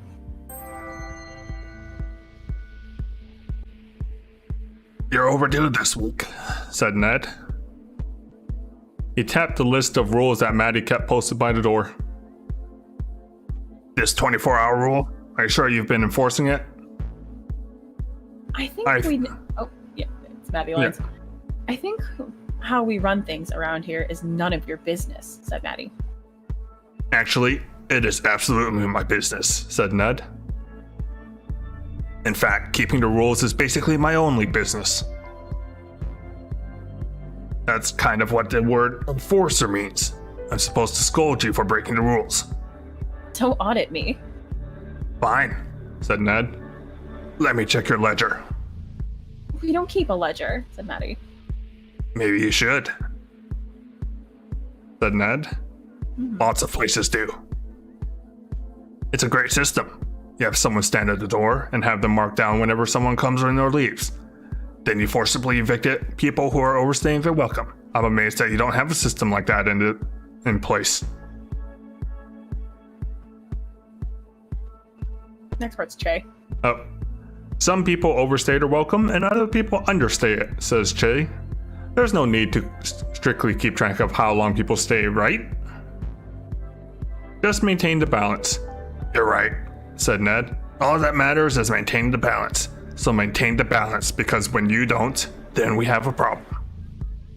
We're a bit short-staffed to have someone acting as a full-time doorman. Figure it out. He tapped the board listing the rules. Change 24 hours to 23 hours. When you say 24 hours, people think you just colloquial mean one day, and then they don't pay attention to the specific time. When you say 23 hours, people actually have to keep track of what time it is. That would be fine, said Che, except for the part where you're cutting time off people's stay. Trust me, said Ned. Anyone who would go right up to the limit is probably going to go over it. 23 hours is going to mean 23 hours plus an extra 5 minutes, 10 minutes, half hour plus however long it takes to finish their business or drink. And if they leave in less than 24 hours, who gives a shit? I give a shit, said Che. You're right, you should give a shit, said Ned. In fact, you should celebrate whenever you manage to scooch someone out of here in under 24 hours, because the balance is upset and you've got to correct it. You can either correct the balance 1 hour at a time, or the council can come in here and repossess some souls. Or we can find someone who knows how to manage this property responsibly. He turns to Che. Come on, buddy. I don't want to have to take this place away from you. That was quite the escalation. Well, you're already on the first level of escalation, which is a stern talking to. Let's try not to escalate it any further. We'll change the rule to 23 hours, okay? Buzz off. Wow, really? Well, okay then. And while you're rewriting the signs, you should also take the green tea frappuccino off the menu. Fraps should be for coffee, not tea. Done. Wait, really? Damn, I didn't think you were so open to feedback. Also that caramel. Take it under advisement, said Maddie, placing a hand on Ned's chest and physically pushing him toward the door. Hold up. What are you doing? Removing an unwanted guest. I need the practice if we're going to start enforcing those rules you care about so much. No, said Ned as he continued backpedaling to stay upright. Look, you could just... Bye, said Maddie, as Ned crossed the threshold out of the cafe and Maddie shut the door in his face. She turned around, leaning her back against the door, and sighed. Jay raised an eyebrow. You're serious about the rule change? Yeah. I'll change the sign and the menu after we close tonight. Wait, really? The rule change is just to keep him off of our back. And the menu thing? I've been meaning to take that off anyway. It's the kind of menu item that attracts the worst sort of people. Well, okay. Though I do think we should change the rule back to 24 hours after things have had enough time to balance out. Of course. Wouldn't want to upset the balance too far in the opposite direction. What would we do with all that extra time, anyway? Interesting. Yee. Oh. Oh, it just automatically drops us down there? Or can you focus in on it or something? Is there stairs? Oh, does the stairs just teleport us down there? I think that's the case. Stairs. Oh, it's so laggy. Oh. Oh my god. Here we go. This game is not optimized well. Here we go.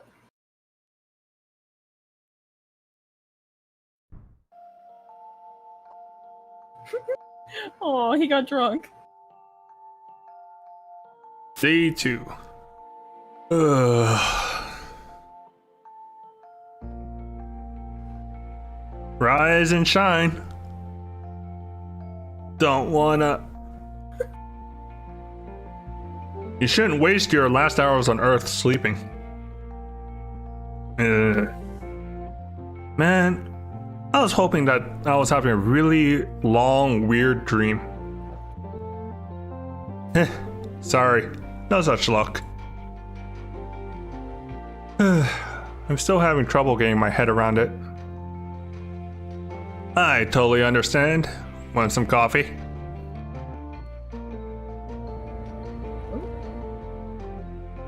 Yeah, just something simple.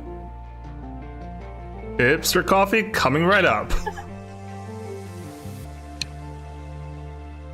What's going on downstairs? I didn't even know you had it downstairs.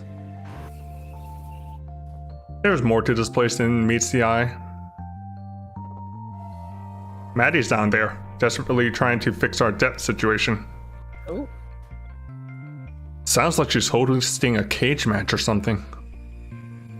Well, not exactly, but she's mentioned she wanting to do that. Me too.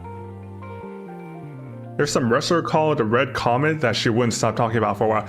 That's a Valhalla reference. Oh. I love that game. Ha! And then because of that, Ashley got obsessed with wrestling for a bit and keep trying to do the suplex on me. Yes. Did she manage to? She's tiny. A couple of times. It was very humiliating. I can imagine. But to properly answer your question, Maddie's running a gambling ring. Downstairs, all by herself. It's a fairly unconventional one. And by unconventional, you mean mortals generally aren't involved. The stakes are higher than usual. Ooh. Coffee's ready. Come over and get it.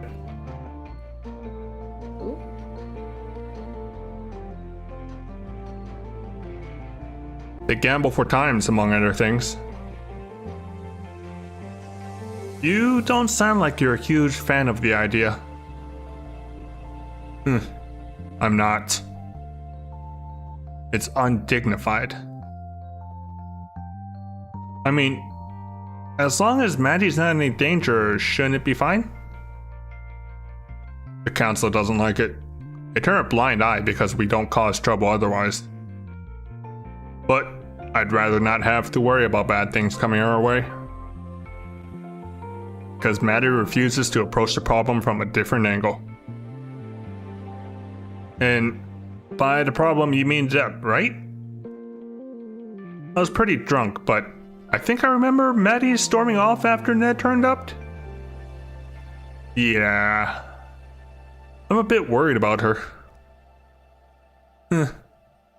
Wish I could help. You all seem pretty nice. The thought's appreciated, but Maddie will figure out eventually through. Though, I'm sure. She just needs time. Hey, thanks for the coffee, by the way. I just realized you haven't actually made me pay for a bunch of them. How'd you expect to pay for them? Oh, right, yeah, no cash. If I was feeling particularly capricious, I'd ask you to pay in time, but you're a nice kid and you need every minute you've got. You want to head downstairs? I can see your eyes starting to dart towards the stairs. Oh, hell yes. I'm not going down, but I'm also not going to stop you.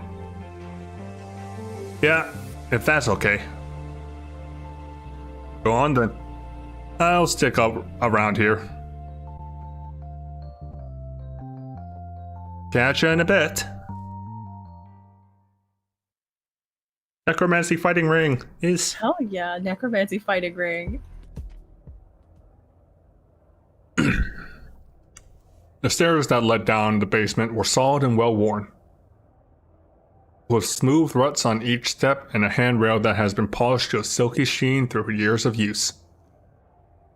Kishin had always liked stairwells. People never lingered in them for long, and he'd found them to be a good place to catch a breather. He wasn't obsessed with them. That'd be weird. But he definitely appreciated a nice set of stairs. Upstairs, though. On further reflection, it was probably a little weird. Downstairs, Maddie's audience clamored for blood. From you to me, with the understanding that your remaining moments on this plane are limited, you surrender this time freely, without coercion, as agreed. Contract fulfilled. You're free to go. Whew.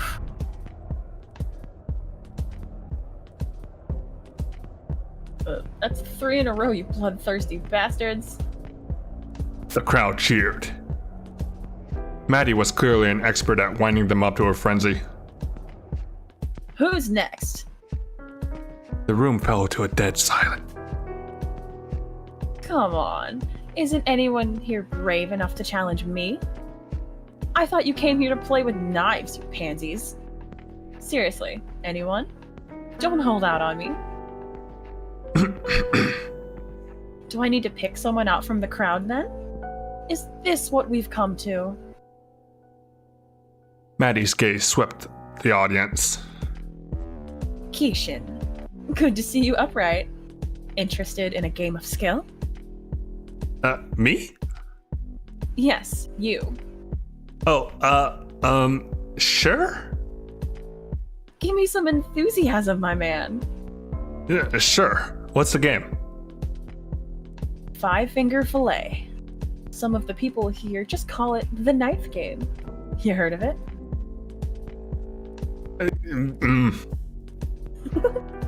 Oh, finally, something I'm good at. What? Why is he good at the knife game? Episode 3, Rise and Shine. Oh, fuck. You've got a lot of knives in this place.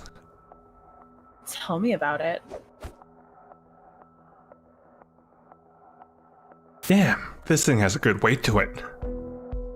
Of course, I wouldn't make you compete with an inferior tool. Ha. What? Sorry, I was just waiting for you to segue into calling me an inferior tool. Shit, that was low-hanging fruit, wasn't it? Next time, mate. Sure. Kishin did another experimental slash, and this time it made an audible whoosh. The spectators oohed and awed. But this wasn't for them. He knew that he only had one shot to get accustomed to the blade. Oh, Lord. You done showing off? Nothing wrong with putting on a little show. Sounds like you're stalling for time. Getting cold feet, perhaps? Shh, not a chance. Let's get started then. You know what you're wagering? Shay mentioned something about you gambling with time. Ugh, it's not gambling if it's a game of skill. But that's besides the point. We're both wagering 4 hours. If you win, it comes from the cafe's balance. If I win, it comes from yours. You've got around 16 hours left, in case you weren't keeping track. Shit, only that many? Want a little extra time to play with then? Hell yeah. Let's stop wasting and get it over with. You sure you know what you're getting into? Most people are pretty shy about playing with the time they have left, especially when their tank's running as empty as yours. Yeah, come on. Unless you're getting cold feet. Hardly. You've got 30 seconds. Smack the timer when you're ready. Oh god! Oh, do you have to do... Oh my god. Oh! The crowd cheered and Keishan fed off their enthusiasm. In response, Maddie leaned back and tapped her fingers on the table, feigning impatience. He met her eyes, grinned, and continued his performance. His stabbing motion got faster as he went, the point narrowly missing each of his fingers. Stabs, strong enough to drive the knife a millimeter or two into the table, were good if you wanted to put on a show. And of course, giving the spectators a show was part of the fun. You might be going fast enough to put on a show, but you're not going fast enough to win. How'd I do? 16 sets, if I counted correctly. Whoa. I couldn't do 16. That's how many Maddie beat me with. Is she going to lose?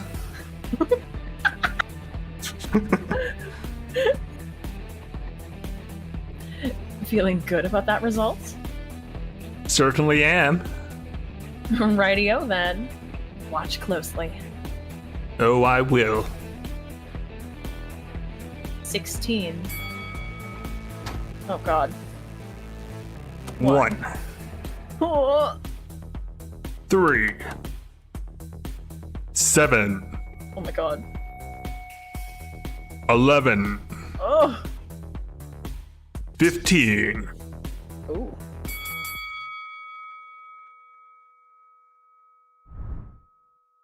Told ya, she's unbeatable. Is it magic? She could cheat if she wanted to. Definitely not. She's just that good. Poor guy. He didn't know what he was getting into. Sorry, mate. You beat me fair and square. I'm pretty impressed. I aim to please. I'll be taking those hours now if you don't mind. Yeah, sure. How does this work? Ooh. Just like this. Oh, you won't feel a thing. Oh. Keishan felt a brief tightness in his chest, and just for a moment, the tip of Maddie's fingers burned white hot. Ow! Oh, thank you for the posture check, DJ. Oh my god. I sit like a goblin. Oof. Good Oh, point. that was a bad one. Shit. Someone in the crowd laughed. Sorry, I lied. It's done now, though. All right. Does anyone else dare to compete with me? Come on. Looking for some actual decent opposition here. I'll take any challenge. Even if it's chess or something. Any challenge? I challenge you to get everyone a drink. Oh. Rounds on me.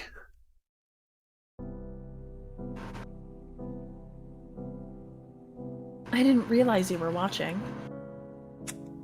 There wasn't anything happening upstairs, so I got bored. Right. So, took some hours from Keishan, huh? Yes, I did. You feel good about that?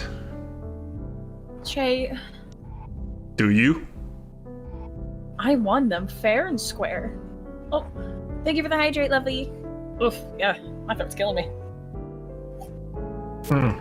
Here we go. You've been talking for like 2 hours now. You didn't know what he was getting into. There's an obvious power imbalance here that you're exploiting. He knew the rules. That doesn't change anything. You led him to believe that he'd get some extra time. And? Barring a miracle on his part, that absolutely wasn't going to happen. It doesn't matter. He's just passing through. A couple hours won't make any difference. Ooh, Maddie! I'm disappointed in you. Our patrons respect us. We need to earn that respect by treating them with respect ourselves. This is not respectful or dignified. Cheating vulnerable passers through out of their time? We're above that. We're better than that. I don't care whether you think it's dishonest or not. I want you to give that poor man back his time. Don't pout. This is serious. I feel like a broken record saying this, but while I understand your intentions are good, you can't keep doing these types of things. It's all for you. If you really wanted to do this for me, find another way. This isn't worth it, Maddie. It breaks my heart to see you like this, and I know you're trying your hardest. But this really, truly, is not worth sacrificing your own self-respect for over. Everyone here respects you. But your gambling with hours just cheapens that. I'll give the hours back. Shame. I was pretty great with the knife. Still not as good as me, though. Oh. That was pretty close.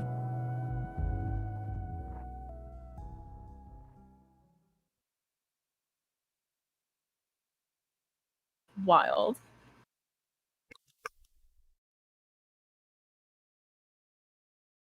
Man, I really like this, like... Ooh, robot time. I love the robots.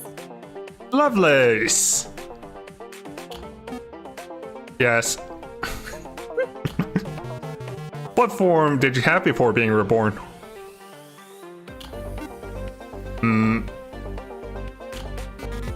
I think I was a crab.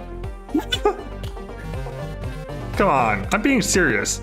Ashley wouldn't harvest spirit liquid from a crab.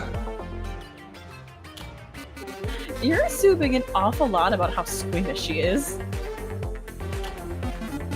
As far as I can remember. I lived above streets, next to the sky. A bird? So a bird then. Wings and feathers and such. No, not that. I do remember flying though.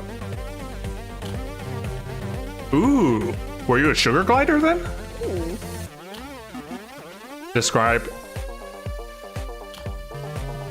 Did you eat insects and tree saps and flower nectar? That is familiar. Wonder how Ashley found you then. Could have been anything really. You mentioned bright lights earlier. Oof. Oof indeed. Yeah, I'm starting to think you got hit by a car. Oh. That seems likely. Is that bad? I mean, you're here now, so... whether you like it or not. Shut up.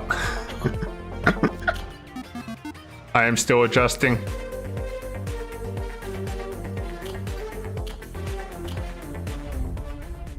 Oh, they're my favorite. Oh my god. Ooh. Oh, that was a shorter chapter, but wow. That was pretty intense though. Quite. Contract. Contract. Blood. White hot? Sleeping. Luck. Power imbalance.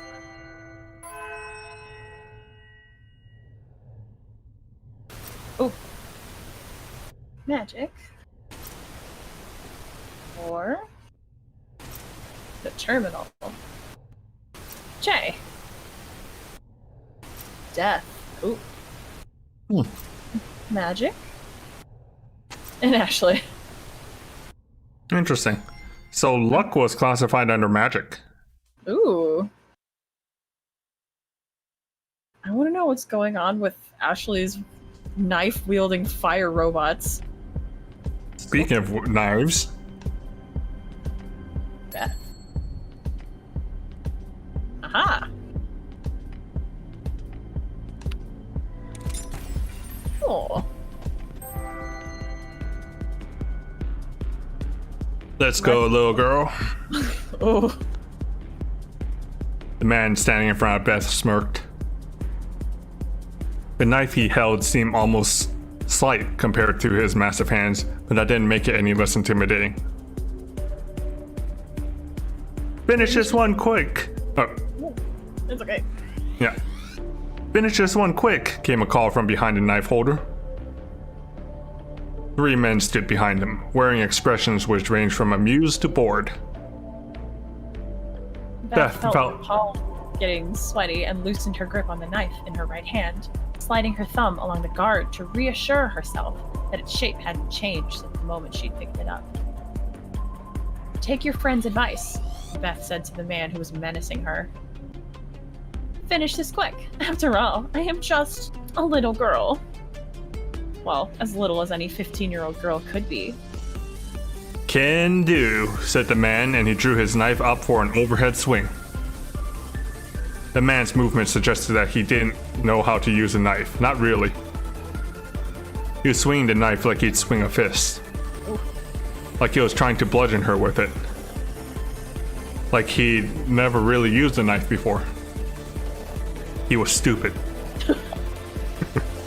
Mercifully stupid. She tried to reassure herself of the fact, trying not to lose her resolve. He lunged toward her as he brought the knife down, and Beth raised her left arm. She felt the edge of the knife hit her skin, but the impact of the blow caused the man to lose his grip on the knife. An opening. Beth grabbed the attacker's knife arm and pulled him toward her, thrusting her own knife at him at chest level. Oh no.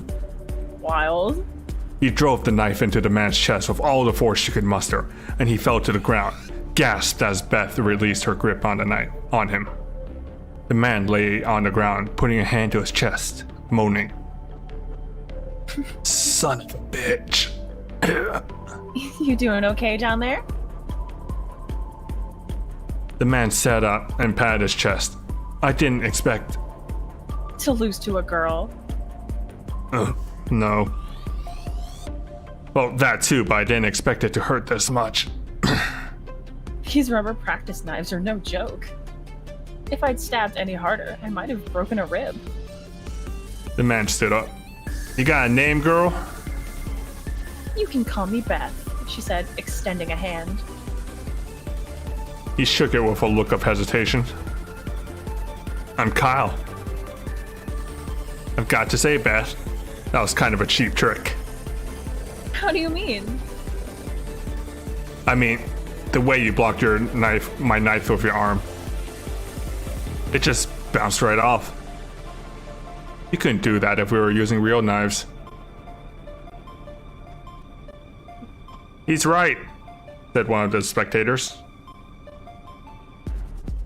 Not really a fair fight if you have rubber knives. I'd like a rematch, said Kyle. Yeah, said one of the spectators. Rematch. The others began chanting along with him.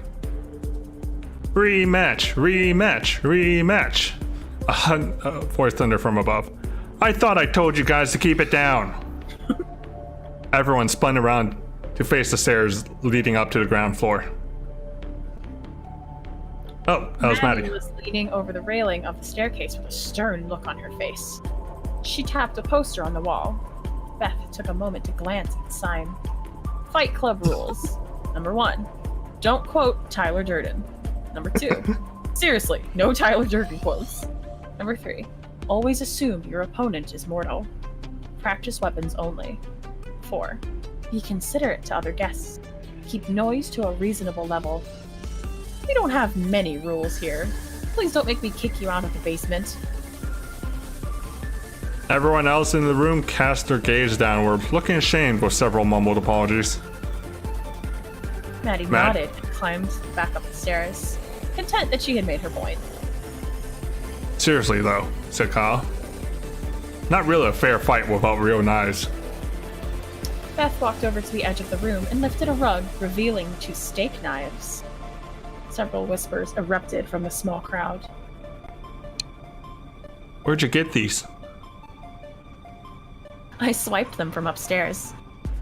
They're not exactly combat gear, but these blades are fit to cut through flesh, whether it's a cooked steak or a human arm. Beth held one of the steak knives by the blade, presenting its handle to Kyle. We've already broken one rule tonight. How about breaking another one? I won't get hurt. I mean, I can still feel the pain, but you know, I'm not afraid of getting stabbed. Neither am I. But don't say you're ready for this if you're not ready to bleed. Holy crap. Holy shit. She turned the knife over in her hands, pressing her thumb against the tip, just enough to draw a single drop of blood. Do I look like I would be here if I was afraid to die? Wild. Holy crap. Ghost fight clubs! Ghost fight clubs! Ghost fight clubs! Oh my god. Okay. Oh. That looks terrible to control. Yeah, this is a nightmare. Oh.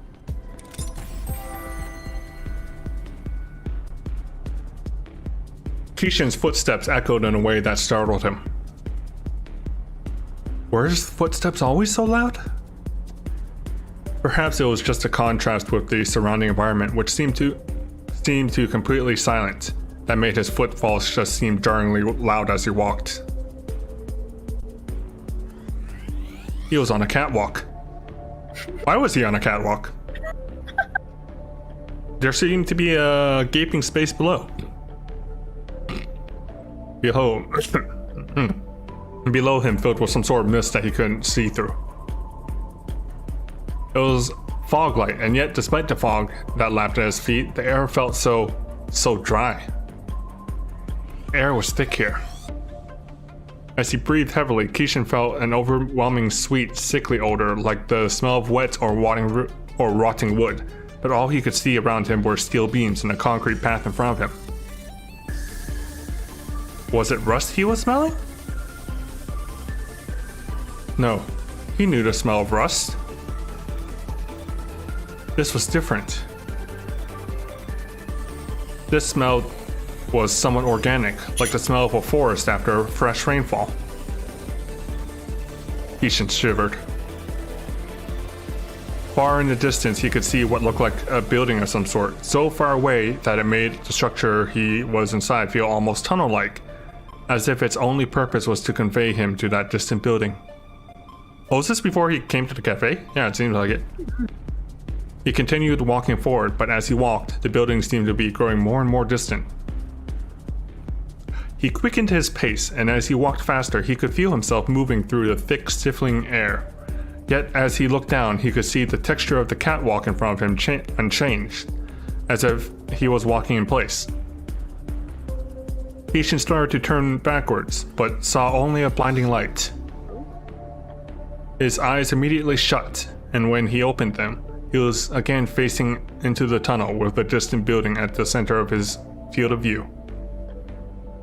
He tried turning around, but every time he tried to turn his head, his eyes involuntarily shut at the sight of the light, and he was forced to close his eyes or look away, which always confronted him with the sight of the small hut which he opened when he opened his eyes. His heart pounded violently inside of his chest. The tunnel was so quiet that he could hear his own heartbeat, feel his own pulse inside of his head. Something about this place felt deeply, incredibly wrong. Get back. I have to get back. He tried turning again, and this time he found himself unable to even begin rotating his body before his eyes snapped shut, placing him again in a world of darkness until he opened them again and was confronted with the sight of the small huts in the distance, now looking further away than ever. I have to get back. Kishin kept facing the building and took a step backwards.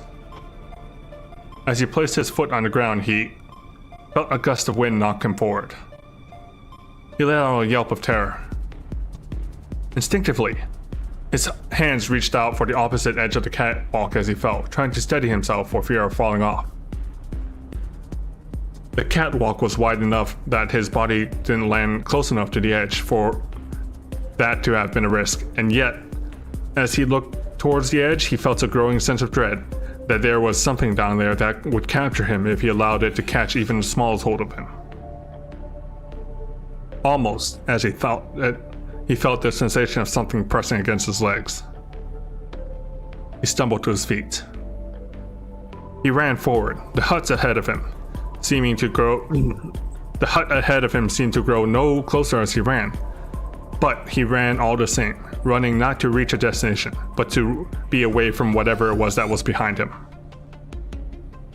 Moments ago, his only thought was an overwhelming desire to turn back, a worry that he was somehow trapped in here. But now, that worry was replaced with an overwhelming sense of dread that propelled him forward. He had been pushed forward by something. Something was behind him. Kishin leaned forward and ran. He was no runner.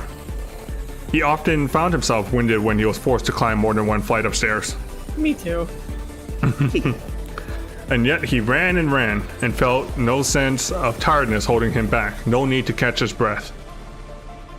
Maybe it was the thick air here that somehow never allowed him to run out of breath. Maybe it was that the fear of whatever it was behind him was that strong.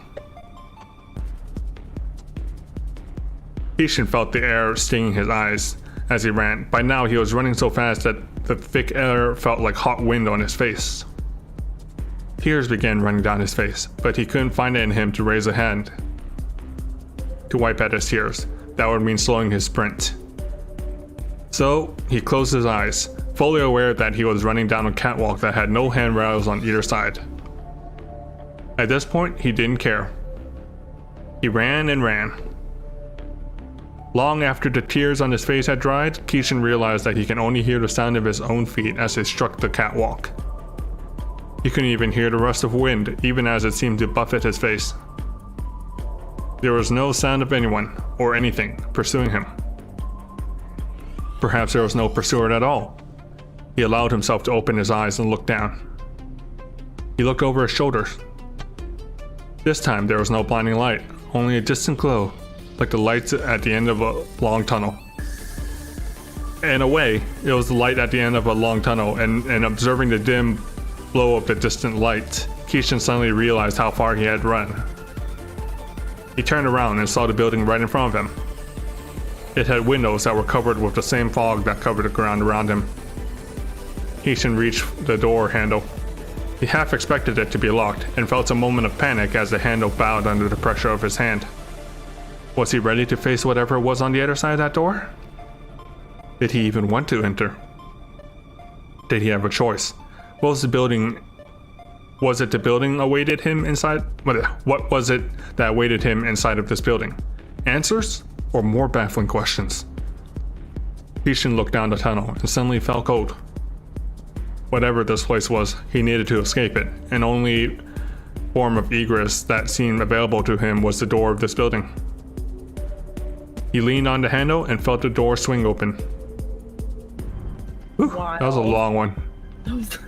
Oof. I think I saw something back here. Yeah, the billiards. Oh, yeah. We're short. Yeah, we're short. Interesting. So it's like other stuff you have to unlock. Oh, we have this one.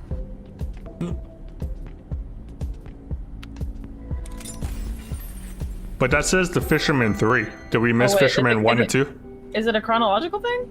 I feel like it because we don't know who Jack is. Oh, fuck. Oh no, is there a way to go back? Maybe save and load?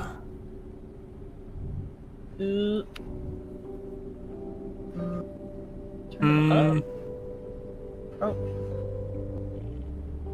Interesting.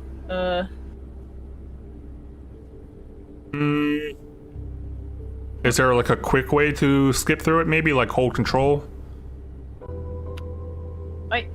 Wait! Turn the game! Just space bar real quick. Everyone close your eyes. Don't look at the story on the spoilers. screen. Someone look at spoilers. Oh good, it's another long one. My bad. We'll go find the story. It's like the goddamn Stanley Parable. Gotta find the story. Okay. We'll come back to that one. Okay, where's the main story? It still said there was another one in Act 1. Guess it's upstairs. Probably... What fresh the terminal. Wait, look at the sign? Upstairs. Yeah, what does the other sign say? Cellars, definitely. Huh, interesting. Can you go down that to the left? I was. Nope. Nope, door. Oh. Yeah, let's just go back upstairs and... Yeah, where's the story? Up here. Story. Always at the dinner plate. Rip.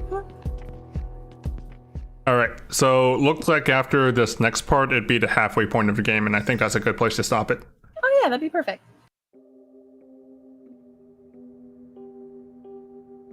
That was a very pretty scenery. Right? Day 2, 5 p.m. Outside the terminal. You right? Yeah, I guess. Cool. Mind if I join you? Go for it.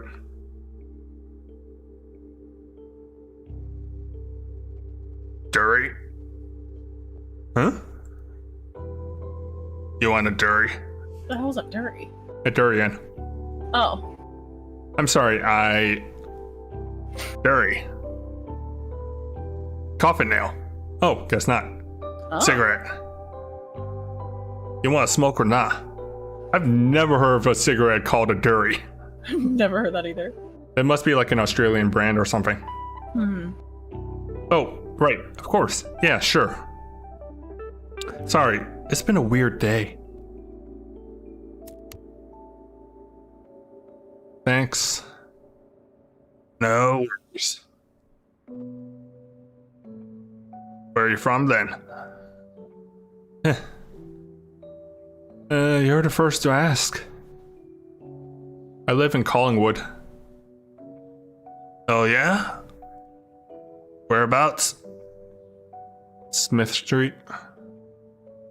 Bit pricey up there these days, isn't it? Bet you like your avocado toast. Damn millennials. Piss off. I got housemates. Well, I know what you mean. Bit odd, being dead and all that. Take some getting used to. People keep saying that, but it doesn't make me feel any better. I understand. Do you? I reckon as much as anyone can, yeah. Right. Hey, what's avocado toast actually taste like? Oh, that was Ned. I've never had any of it. Can't you go out and just eat some? Oh, there's no avocado toast. Oh, there is. 11.60. 11.60 for avocado toast? Good God. Yep, you know, they call it the, avocados are highly malevolent fruit. Don't trust them one bit. Plus, I've got this whole situation. Oh, so that's what the straw was for. You got it. So what does it taste like? I don't know. Like avocado and toasted bread. Avocado is kind of cold and mushy, but it's got a good taste. Like peas.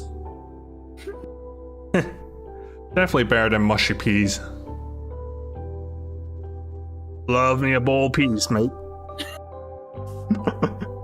What? Because they're the only thing you can eat through a straw? Watch yourself. Gonna zap me with your death council powers? First off, it's the Council of Death, not the Death Council. They're totally different things. Secondly, you really think that's what we do? We walk around shooting lightnings out of our fingers? Oh my God, yes. Well, when you put it like that, yeah, it sounds a bit silly.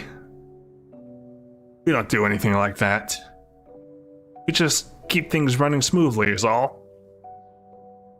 Harassing cafe owners to settle their time debt isn't something we like to do often. So, just keep the peace? As fucking ironic as that sounds, yeah, Ned keeps the peace. Dude. I know. Want another? Sure.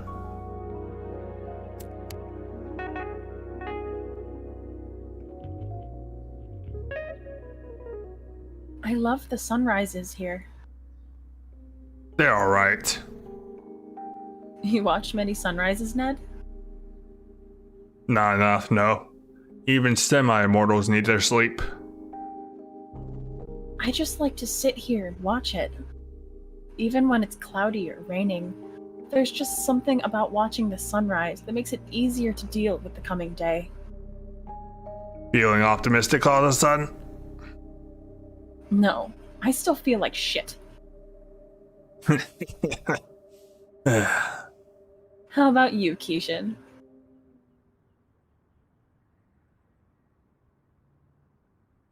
Why is he green? Why is he green? Keishan? I don't feel great. I'm still having a lot of trouble, You guys, I'm dead, and I've only got a couple hours left before I have to go, and I don't think anyone here properly understands what it's like to see your last sunrise ever without any idea of what comes next, and that's really fucking terrifying. And I'm never going to see my friends, or my boyfriend, or my family again, and I'm just gonna pass on, and I'll never know how they'll remember me, or mourn me, or even if I'm going to be remembered as a good dude who tried his best, or if I'll just be forgotten in a year. But that dude who tried his best couldn't even win a friggin' game of five-finger fillet in the basement of a cafe. That basically sits on the banks of the Styx River as far as I can tell. And God, I can't even tell if that matters. Were the stakes low? High?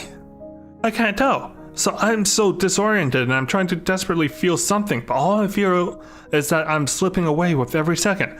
I'm losing myself by degrees, and that's incredibly scary, and I don't know how to deal with it. What a mood. Yeah. Yeah, fair cop. I actually came out to apologize for that. The game. Oh, for God's sake, Maddie. Have you been gambling again? Can it, Ned? Keishan, I shouldn't have taken that time from you.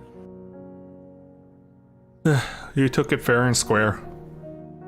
I don't feel like I did. so I'm giving it back.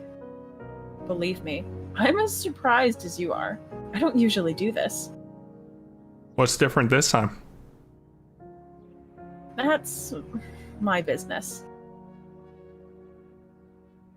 I can't believe you're still swindling people out of hours to try and fix your debt. Dude, I know.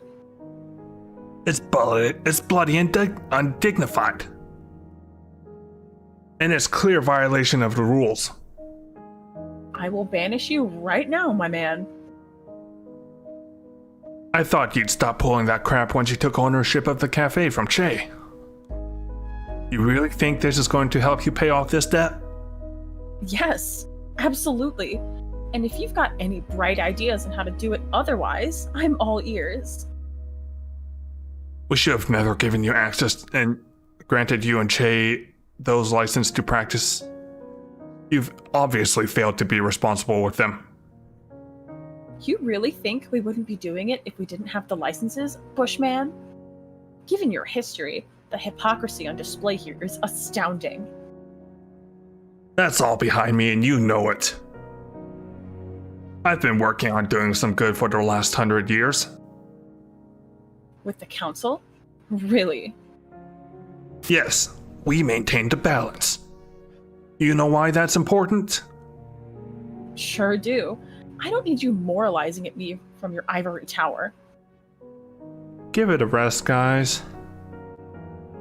But I'm pulling the last day on Earth card.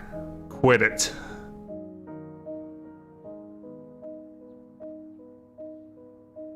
I'll be inside. Come find me when you want those hours back, Keishan. For what it's worth, I'm sorry about all this. I've never been to the other side. I was too afraid to leave.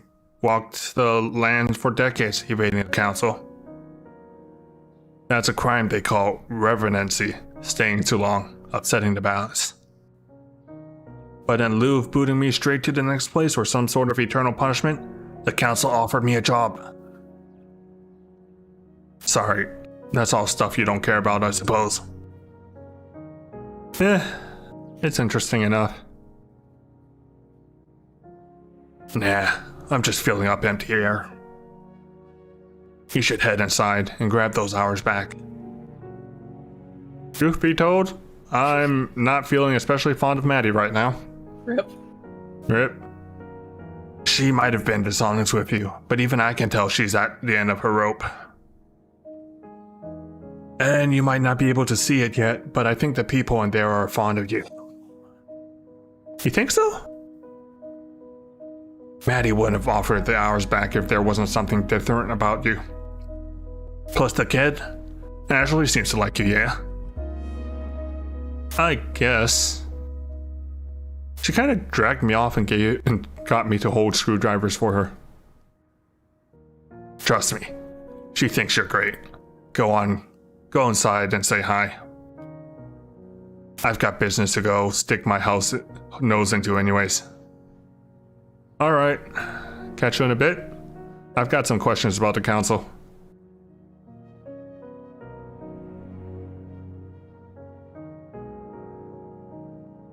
Of course, I won't be out for long. Later, mate. Hey, Yo, do you want those hours back? I guess so. It's only 4 hours. I don't think it'll make much difference. If it's okay, I'd prefer that you have them. Ashley's been enjoying having you around. Just Ashley? And me too, I guess. You seem pretty reluctant to admit that, my dude. Don't psychoanalyze me. Sit still for a minute. Alright, lay your hand on mine and place your index finger on my wrist. Is this a part of your ritual or just an excuse to hold hands? Wow. Shut up. Thanks. Watch carefully, and no matter what you do, don't move your hand. There's usually a binding spell I use to make sure that doesn't happen, but I've run out of the reagents required, and you probably don't care about that. True. Alright, yep. I give this time freely and without coercion. As above, so below. I maintain the balance. Ow. I maintain the balance.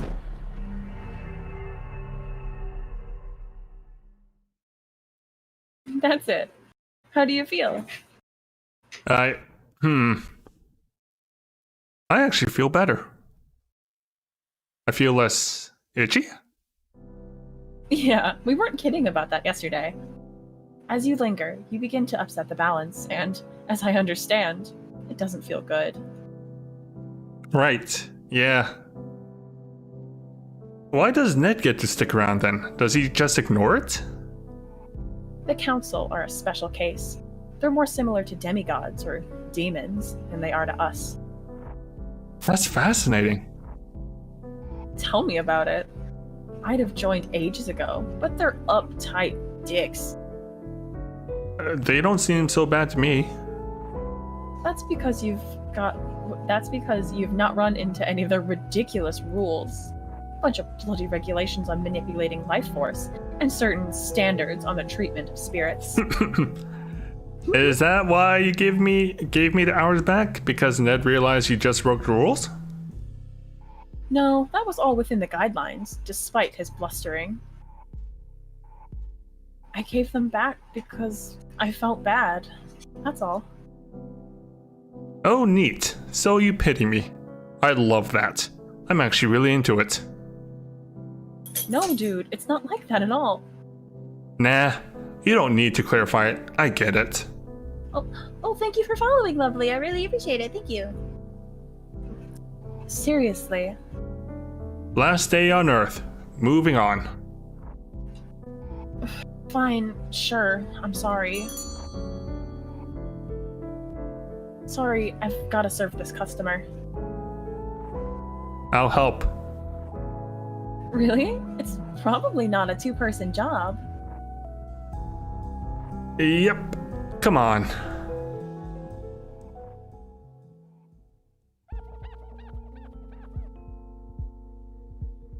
Day 2, 6 p.m. Anything else that needs doing? Nah, I'm gonna take this tray of glasses into the kitchen. You can go chill for a bit. I'll take them. You need a break. Sure. Where's the kitchen? That way. You'll find it eventually. Cool. Back in a minute.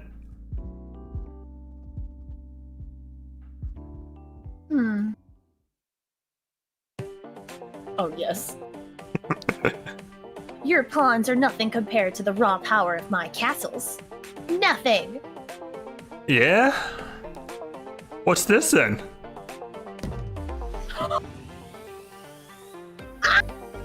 Castle! Brought low by my own hubris. Nope. It was just a pawn. And maybe a little bit of hubris. Bishop, knight. Ugh. Your other castle and... check. Check, you say? Oh, I didn't think of that. You activated my trap card. Oh, hey Maddie, come check this out. I tricked him into a false sense of security. Oh man, that's embarrassing. You seriously let her outmaneuver you that hard? Yeah. I'm very ashamed. I suppose the real hubris was inside me all along. I friggin' love winning. I should try doing this more often. A chance winning at chess. Could grow into a big winning streak, you know? You wanna play something with us? I should really head back down to the bar. There's nobody there. Come on, take a load off. If anyone really needs you, they'll know where to find you. How about I grab us all a drink, make sure there's nobody waiting down there, then we play something. Won't be 5 minutes. You actually gonna come back this time? You never come back. I'll come back. Promise. Why didn't you pick out a game while I'm gone? Let's find something, Ashley. What do you feel like playing today? Something. Something with lots of dice. Dice it is. See you in a minute, Maddie. 6:15, Ashley's workshop. What is that in the background anyways? Oh no. And that's why the 4th season of Row Battle Royale was an absolute betrayal. But you still want to be in it one day? Well, yeah. Unless an indie circuit opens up. Like in wrestling? Exactly like in wrestling. Melbourne's got a local show. I want something like that. You could probably put your own local league together if you worked really hard. Perhaps you could build the robots and get people to battle them? Human-controlled bots are boring, though. I want to get more of that spirit juice and put together a bigger Ashling. How big? I think I'll start at car size, then move on to more of a bus-adjacent form factor. I'm not sure we have enough to power one of those.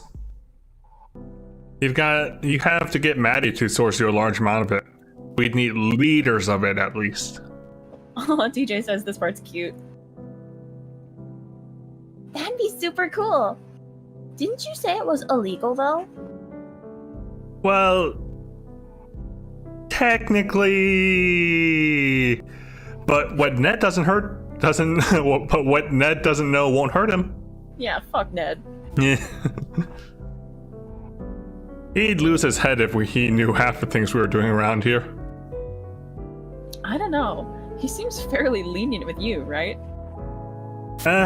He wasn't always like that. A long time before you turned up, he nearly shut me down because I... Would you believe it's because I sheltered a criminal? Ned really shut you down because of that? Am I thinking of the same criminal you are? Trust me, the irony was apparent. I found it very, very funny. What sort of criminal were they? Just a minor demon on the run. I don't know what she did to get a price on her head. I just took her in when she stumbled through the door, dripping blood everywhere. That's metal. It was extremely metal. How long did you manage to hide her for? Oh, not long. Maybe 6 weeks? The time flew by, if I'm being honest. Why is that? Was she from the clock realm? No, nothing like that. We, bonded. They boned. Magically? How'd you do that? I thought I heard you telling Maddie that sort of thing was impossible between beings on this plane. No? No, not magically. They're gonna bone. We were...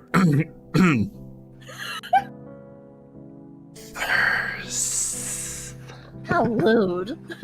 Ew. Yuck. Ew.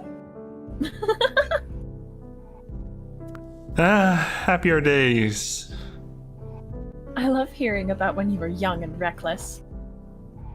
Ah, what do you think I am doing now, huh? Old and boring? Definitely old. Despite myself, I must say you're definitely not boring. There's that patented Maddie charm. Oh, you know me. I'm full of them. Oh yeah. Charms. Hexes. Curses. That's on your account, old man.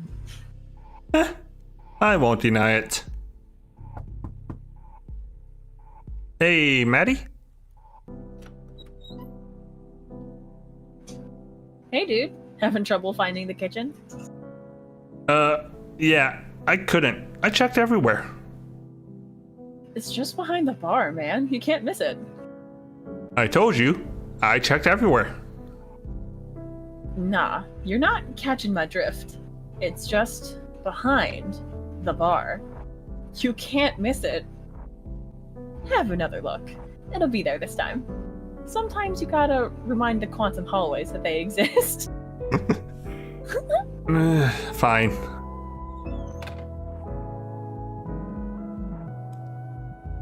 How long are we gonna keep him here, Maddie? Oh, we're keeping him?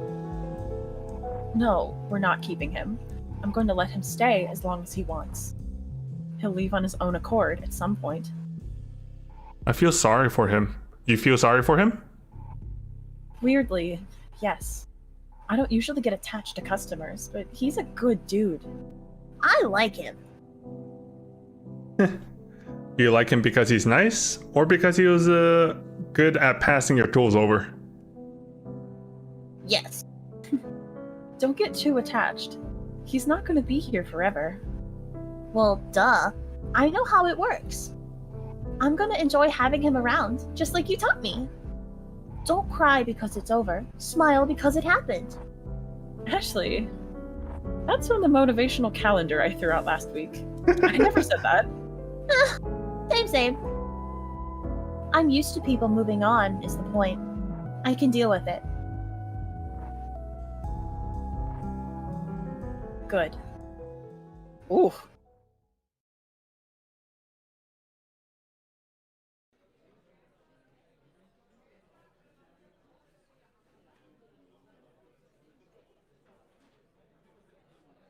Fucking Ned.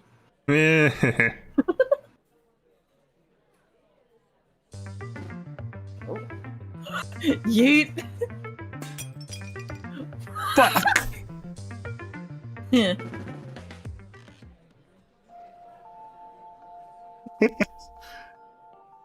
You gonna keep staring at the coffee stain or not? Yes. Okay, whatever. What do you want from this conversation? I'm an open book as far as matters of life and death are concerned. Yeah, I don't want to go. I know you've probably heard this from, I don't know, 1,000 people or whatever. It's not about staying around for people or wanting to go back to my old life. As wonderful and not stressful as that sounds, like, I'm not afraid of what lies on the other side. I don't think there's any point to worrying about it until I'm there. I just don't think I've spent enough time here. The cafe?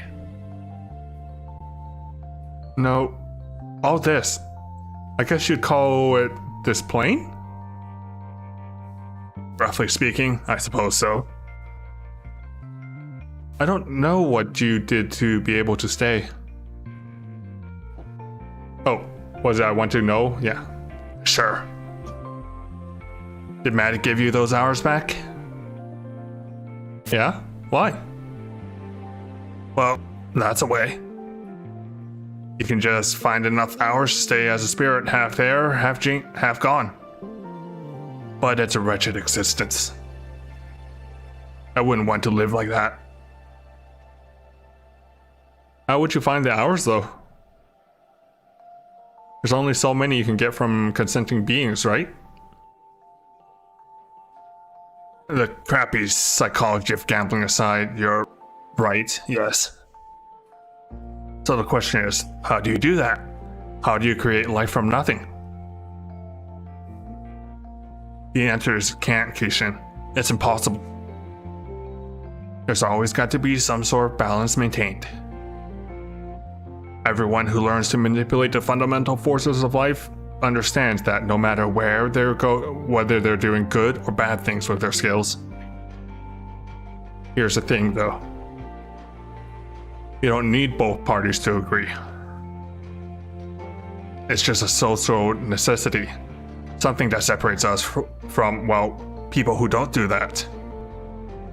That's where the idea of vampires came from, for example. Those bastards.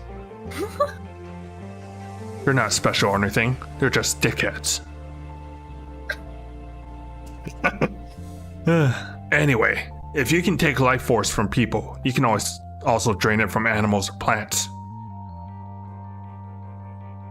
But in this business, there's a lot we don't or can't understand. One of the things we can't understand is why life force from animals and plants is tainted. It feels gross. If it didn't, everyone would take it. Consequences be damned.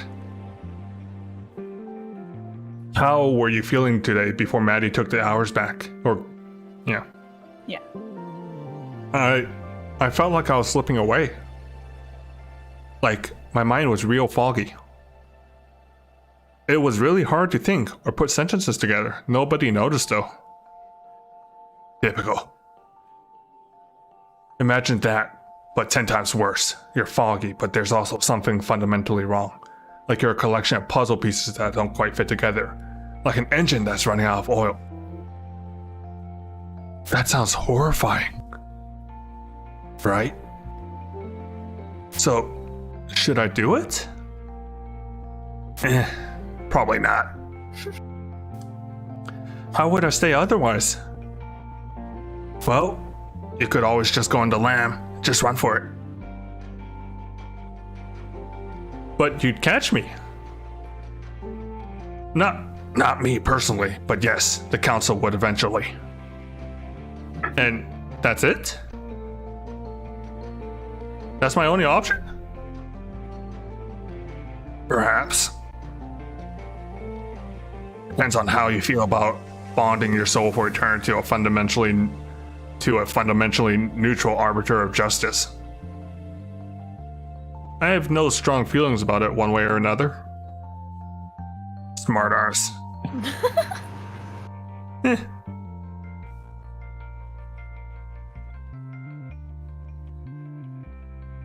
Would you regret it if you stayed here forever instead of moving on? I don't know. I guess that'd be up to me, right? How do you mean? In the end, how I feel about taking a big branch of my life is just a matter of how I frame it. I can focus on what I'll regret, sure, but it's not a useful way to spend my time. If I focus on the future, on everything that's in the possibility of space outside of it instead of outside of it, that's probably better for me, yeah? Sure. You don't sound convinced. I'm just ambivalent on it. I try not to think about anything too hard these days. But if you're willing to accept eternal bondage with the council, I can keep you here. It's not easy work though.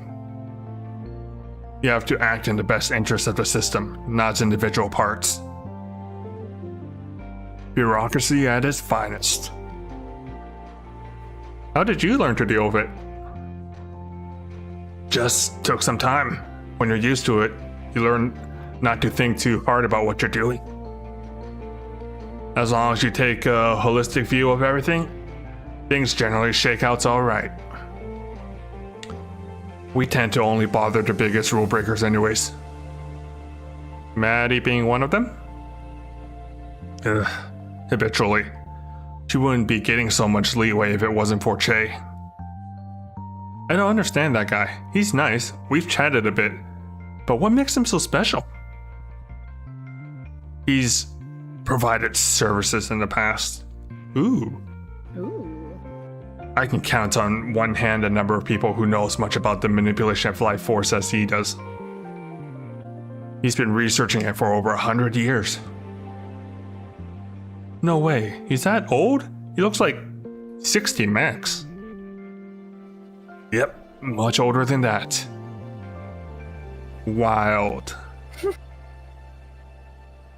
We're getting sidetracked though. How do you feel about joining the council? I don't hand out offers willy-nilly, you know. I'm interested, but can I have some time to think about it? How much time do you have? You've been out for nearly 25 hours. What? He's over. Oh. You're overdue. Putting it on Maddie's tab. Rip. Ha. Okay. I assume you're not going to stick around forever. Unlikely if the next few hours or anything like how I felt this morning. You'll stick around till you have a solid answer then. Cool. Wanna get drunk? Mood. We're already drinking, mate. Nah, Che told me about something pretty special he's got behind the bar. Unless it's something really special, he's probably offered me some. And even then. So you've tried the bottled soul? Ooh. You pulling my leg? Nope. You've gotta be mistaken. You haven't seen it in person, have you? Yeah, I have actually seen it. That's quite illegal. Oh, rip. Oh no. I expected better from him. Keishan is snitching.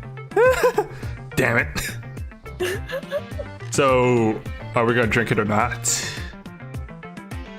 Council regulations require me to confiscate it or force the owner to dispose of it. We'd be doing him a favor then. I suppose. Come on, dude. Chase said it'd knock you flat. When you say you, do you mean me or you? Or just anyone who drinks it? Anyone. It's like 200% alcohol or something. That's not technically possible. But I'll admit, my interest is piqued. Well, let's not waste any time. Oh, hell. Damn it. This was a setup, wasn't it? Basically. You in? Fine. Ooh, this looks deadly. Good thing dead people can't get alcohol poisoning.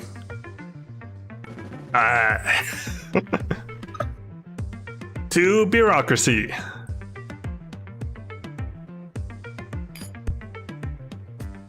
Ha.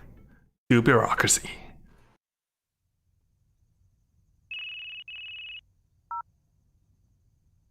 Ew. Your orders have arrived. Oh, sorry. 3 days late, mate. It got... I'll do it. It got held up by a mutual acquaintance of ours. Oh, shit. That explained why he's in my hair. I'll be there in half an hour. Oh, sorry. I just want to say... Hello, Isenwald. Thank you for the ponytail raid? From who? Sorry, I'm not... is it from one of the B-tubers? Thank you, then. We are playing Necrobarista. It's pretty interesting. I love this game so far.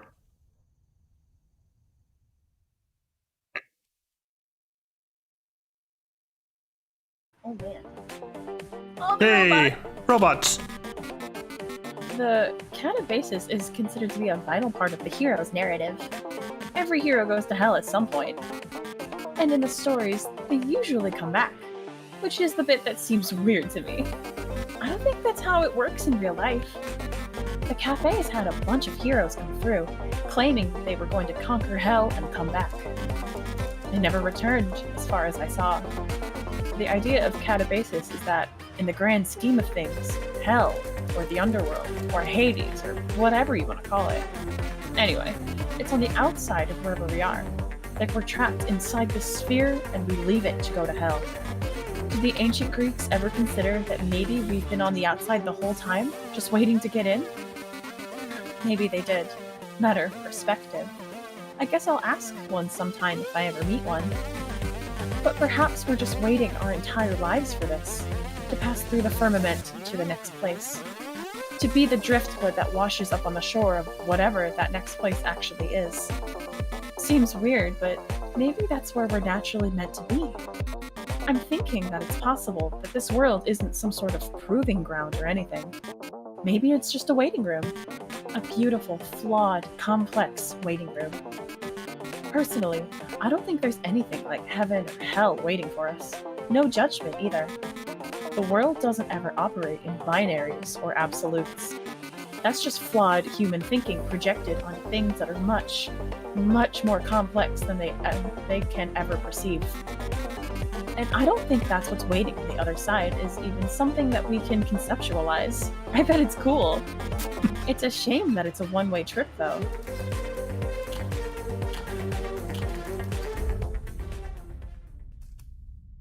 Oof. Oh, all right. You wanna go first? Let's pick Minor Demon. Where the fuck is it? Oh, there it is. Full of peas. Spirit Juice. Oh, good. Sitting on some juice. Hubris. License to Practice. And dice. Oh, hello. Dice. And Castles. Castles. Okay, license to practice. Lore. More lore bits. So many lore. Yee. Check. That's lore. I thought it'd be related to Che. Oh. Wait, dice was death? That's weird. That's concerning. Yeah.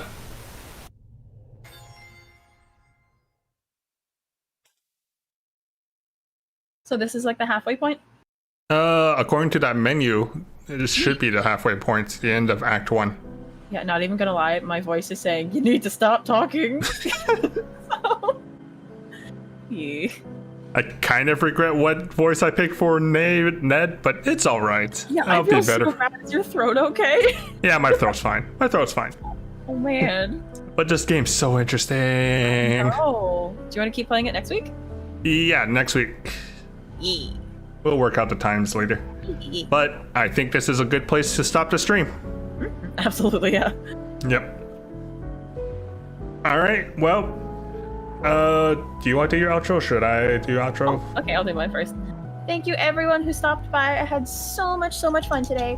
Don't forget to check out Lady's Twitch. I will link it in my chat in just a moment. Or my mod's gonna do it. Wonderful.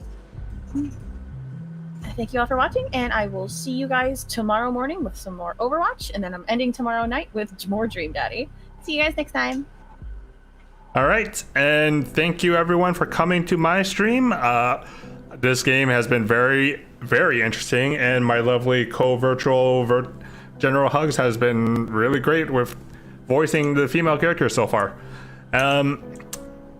Please follow if you like my content, and tomorrow I will be playing through more of MO Astray, probably chapter 2. So, and I think that's it for today. Thank you, and good night.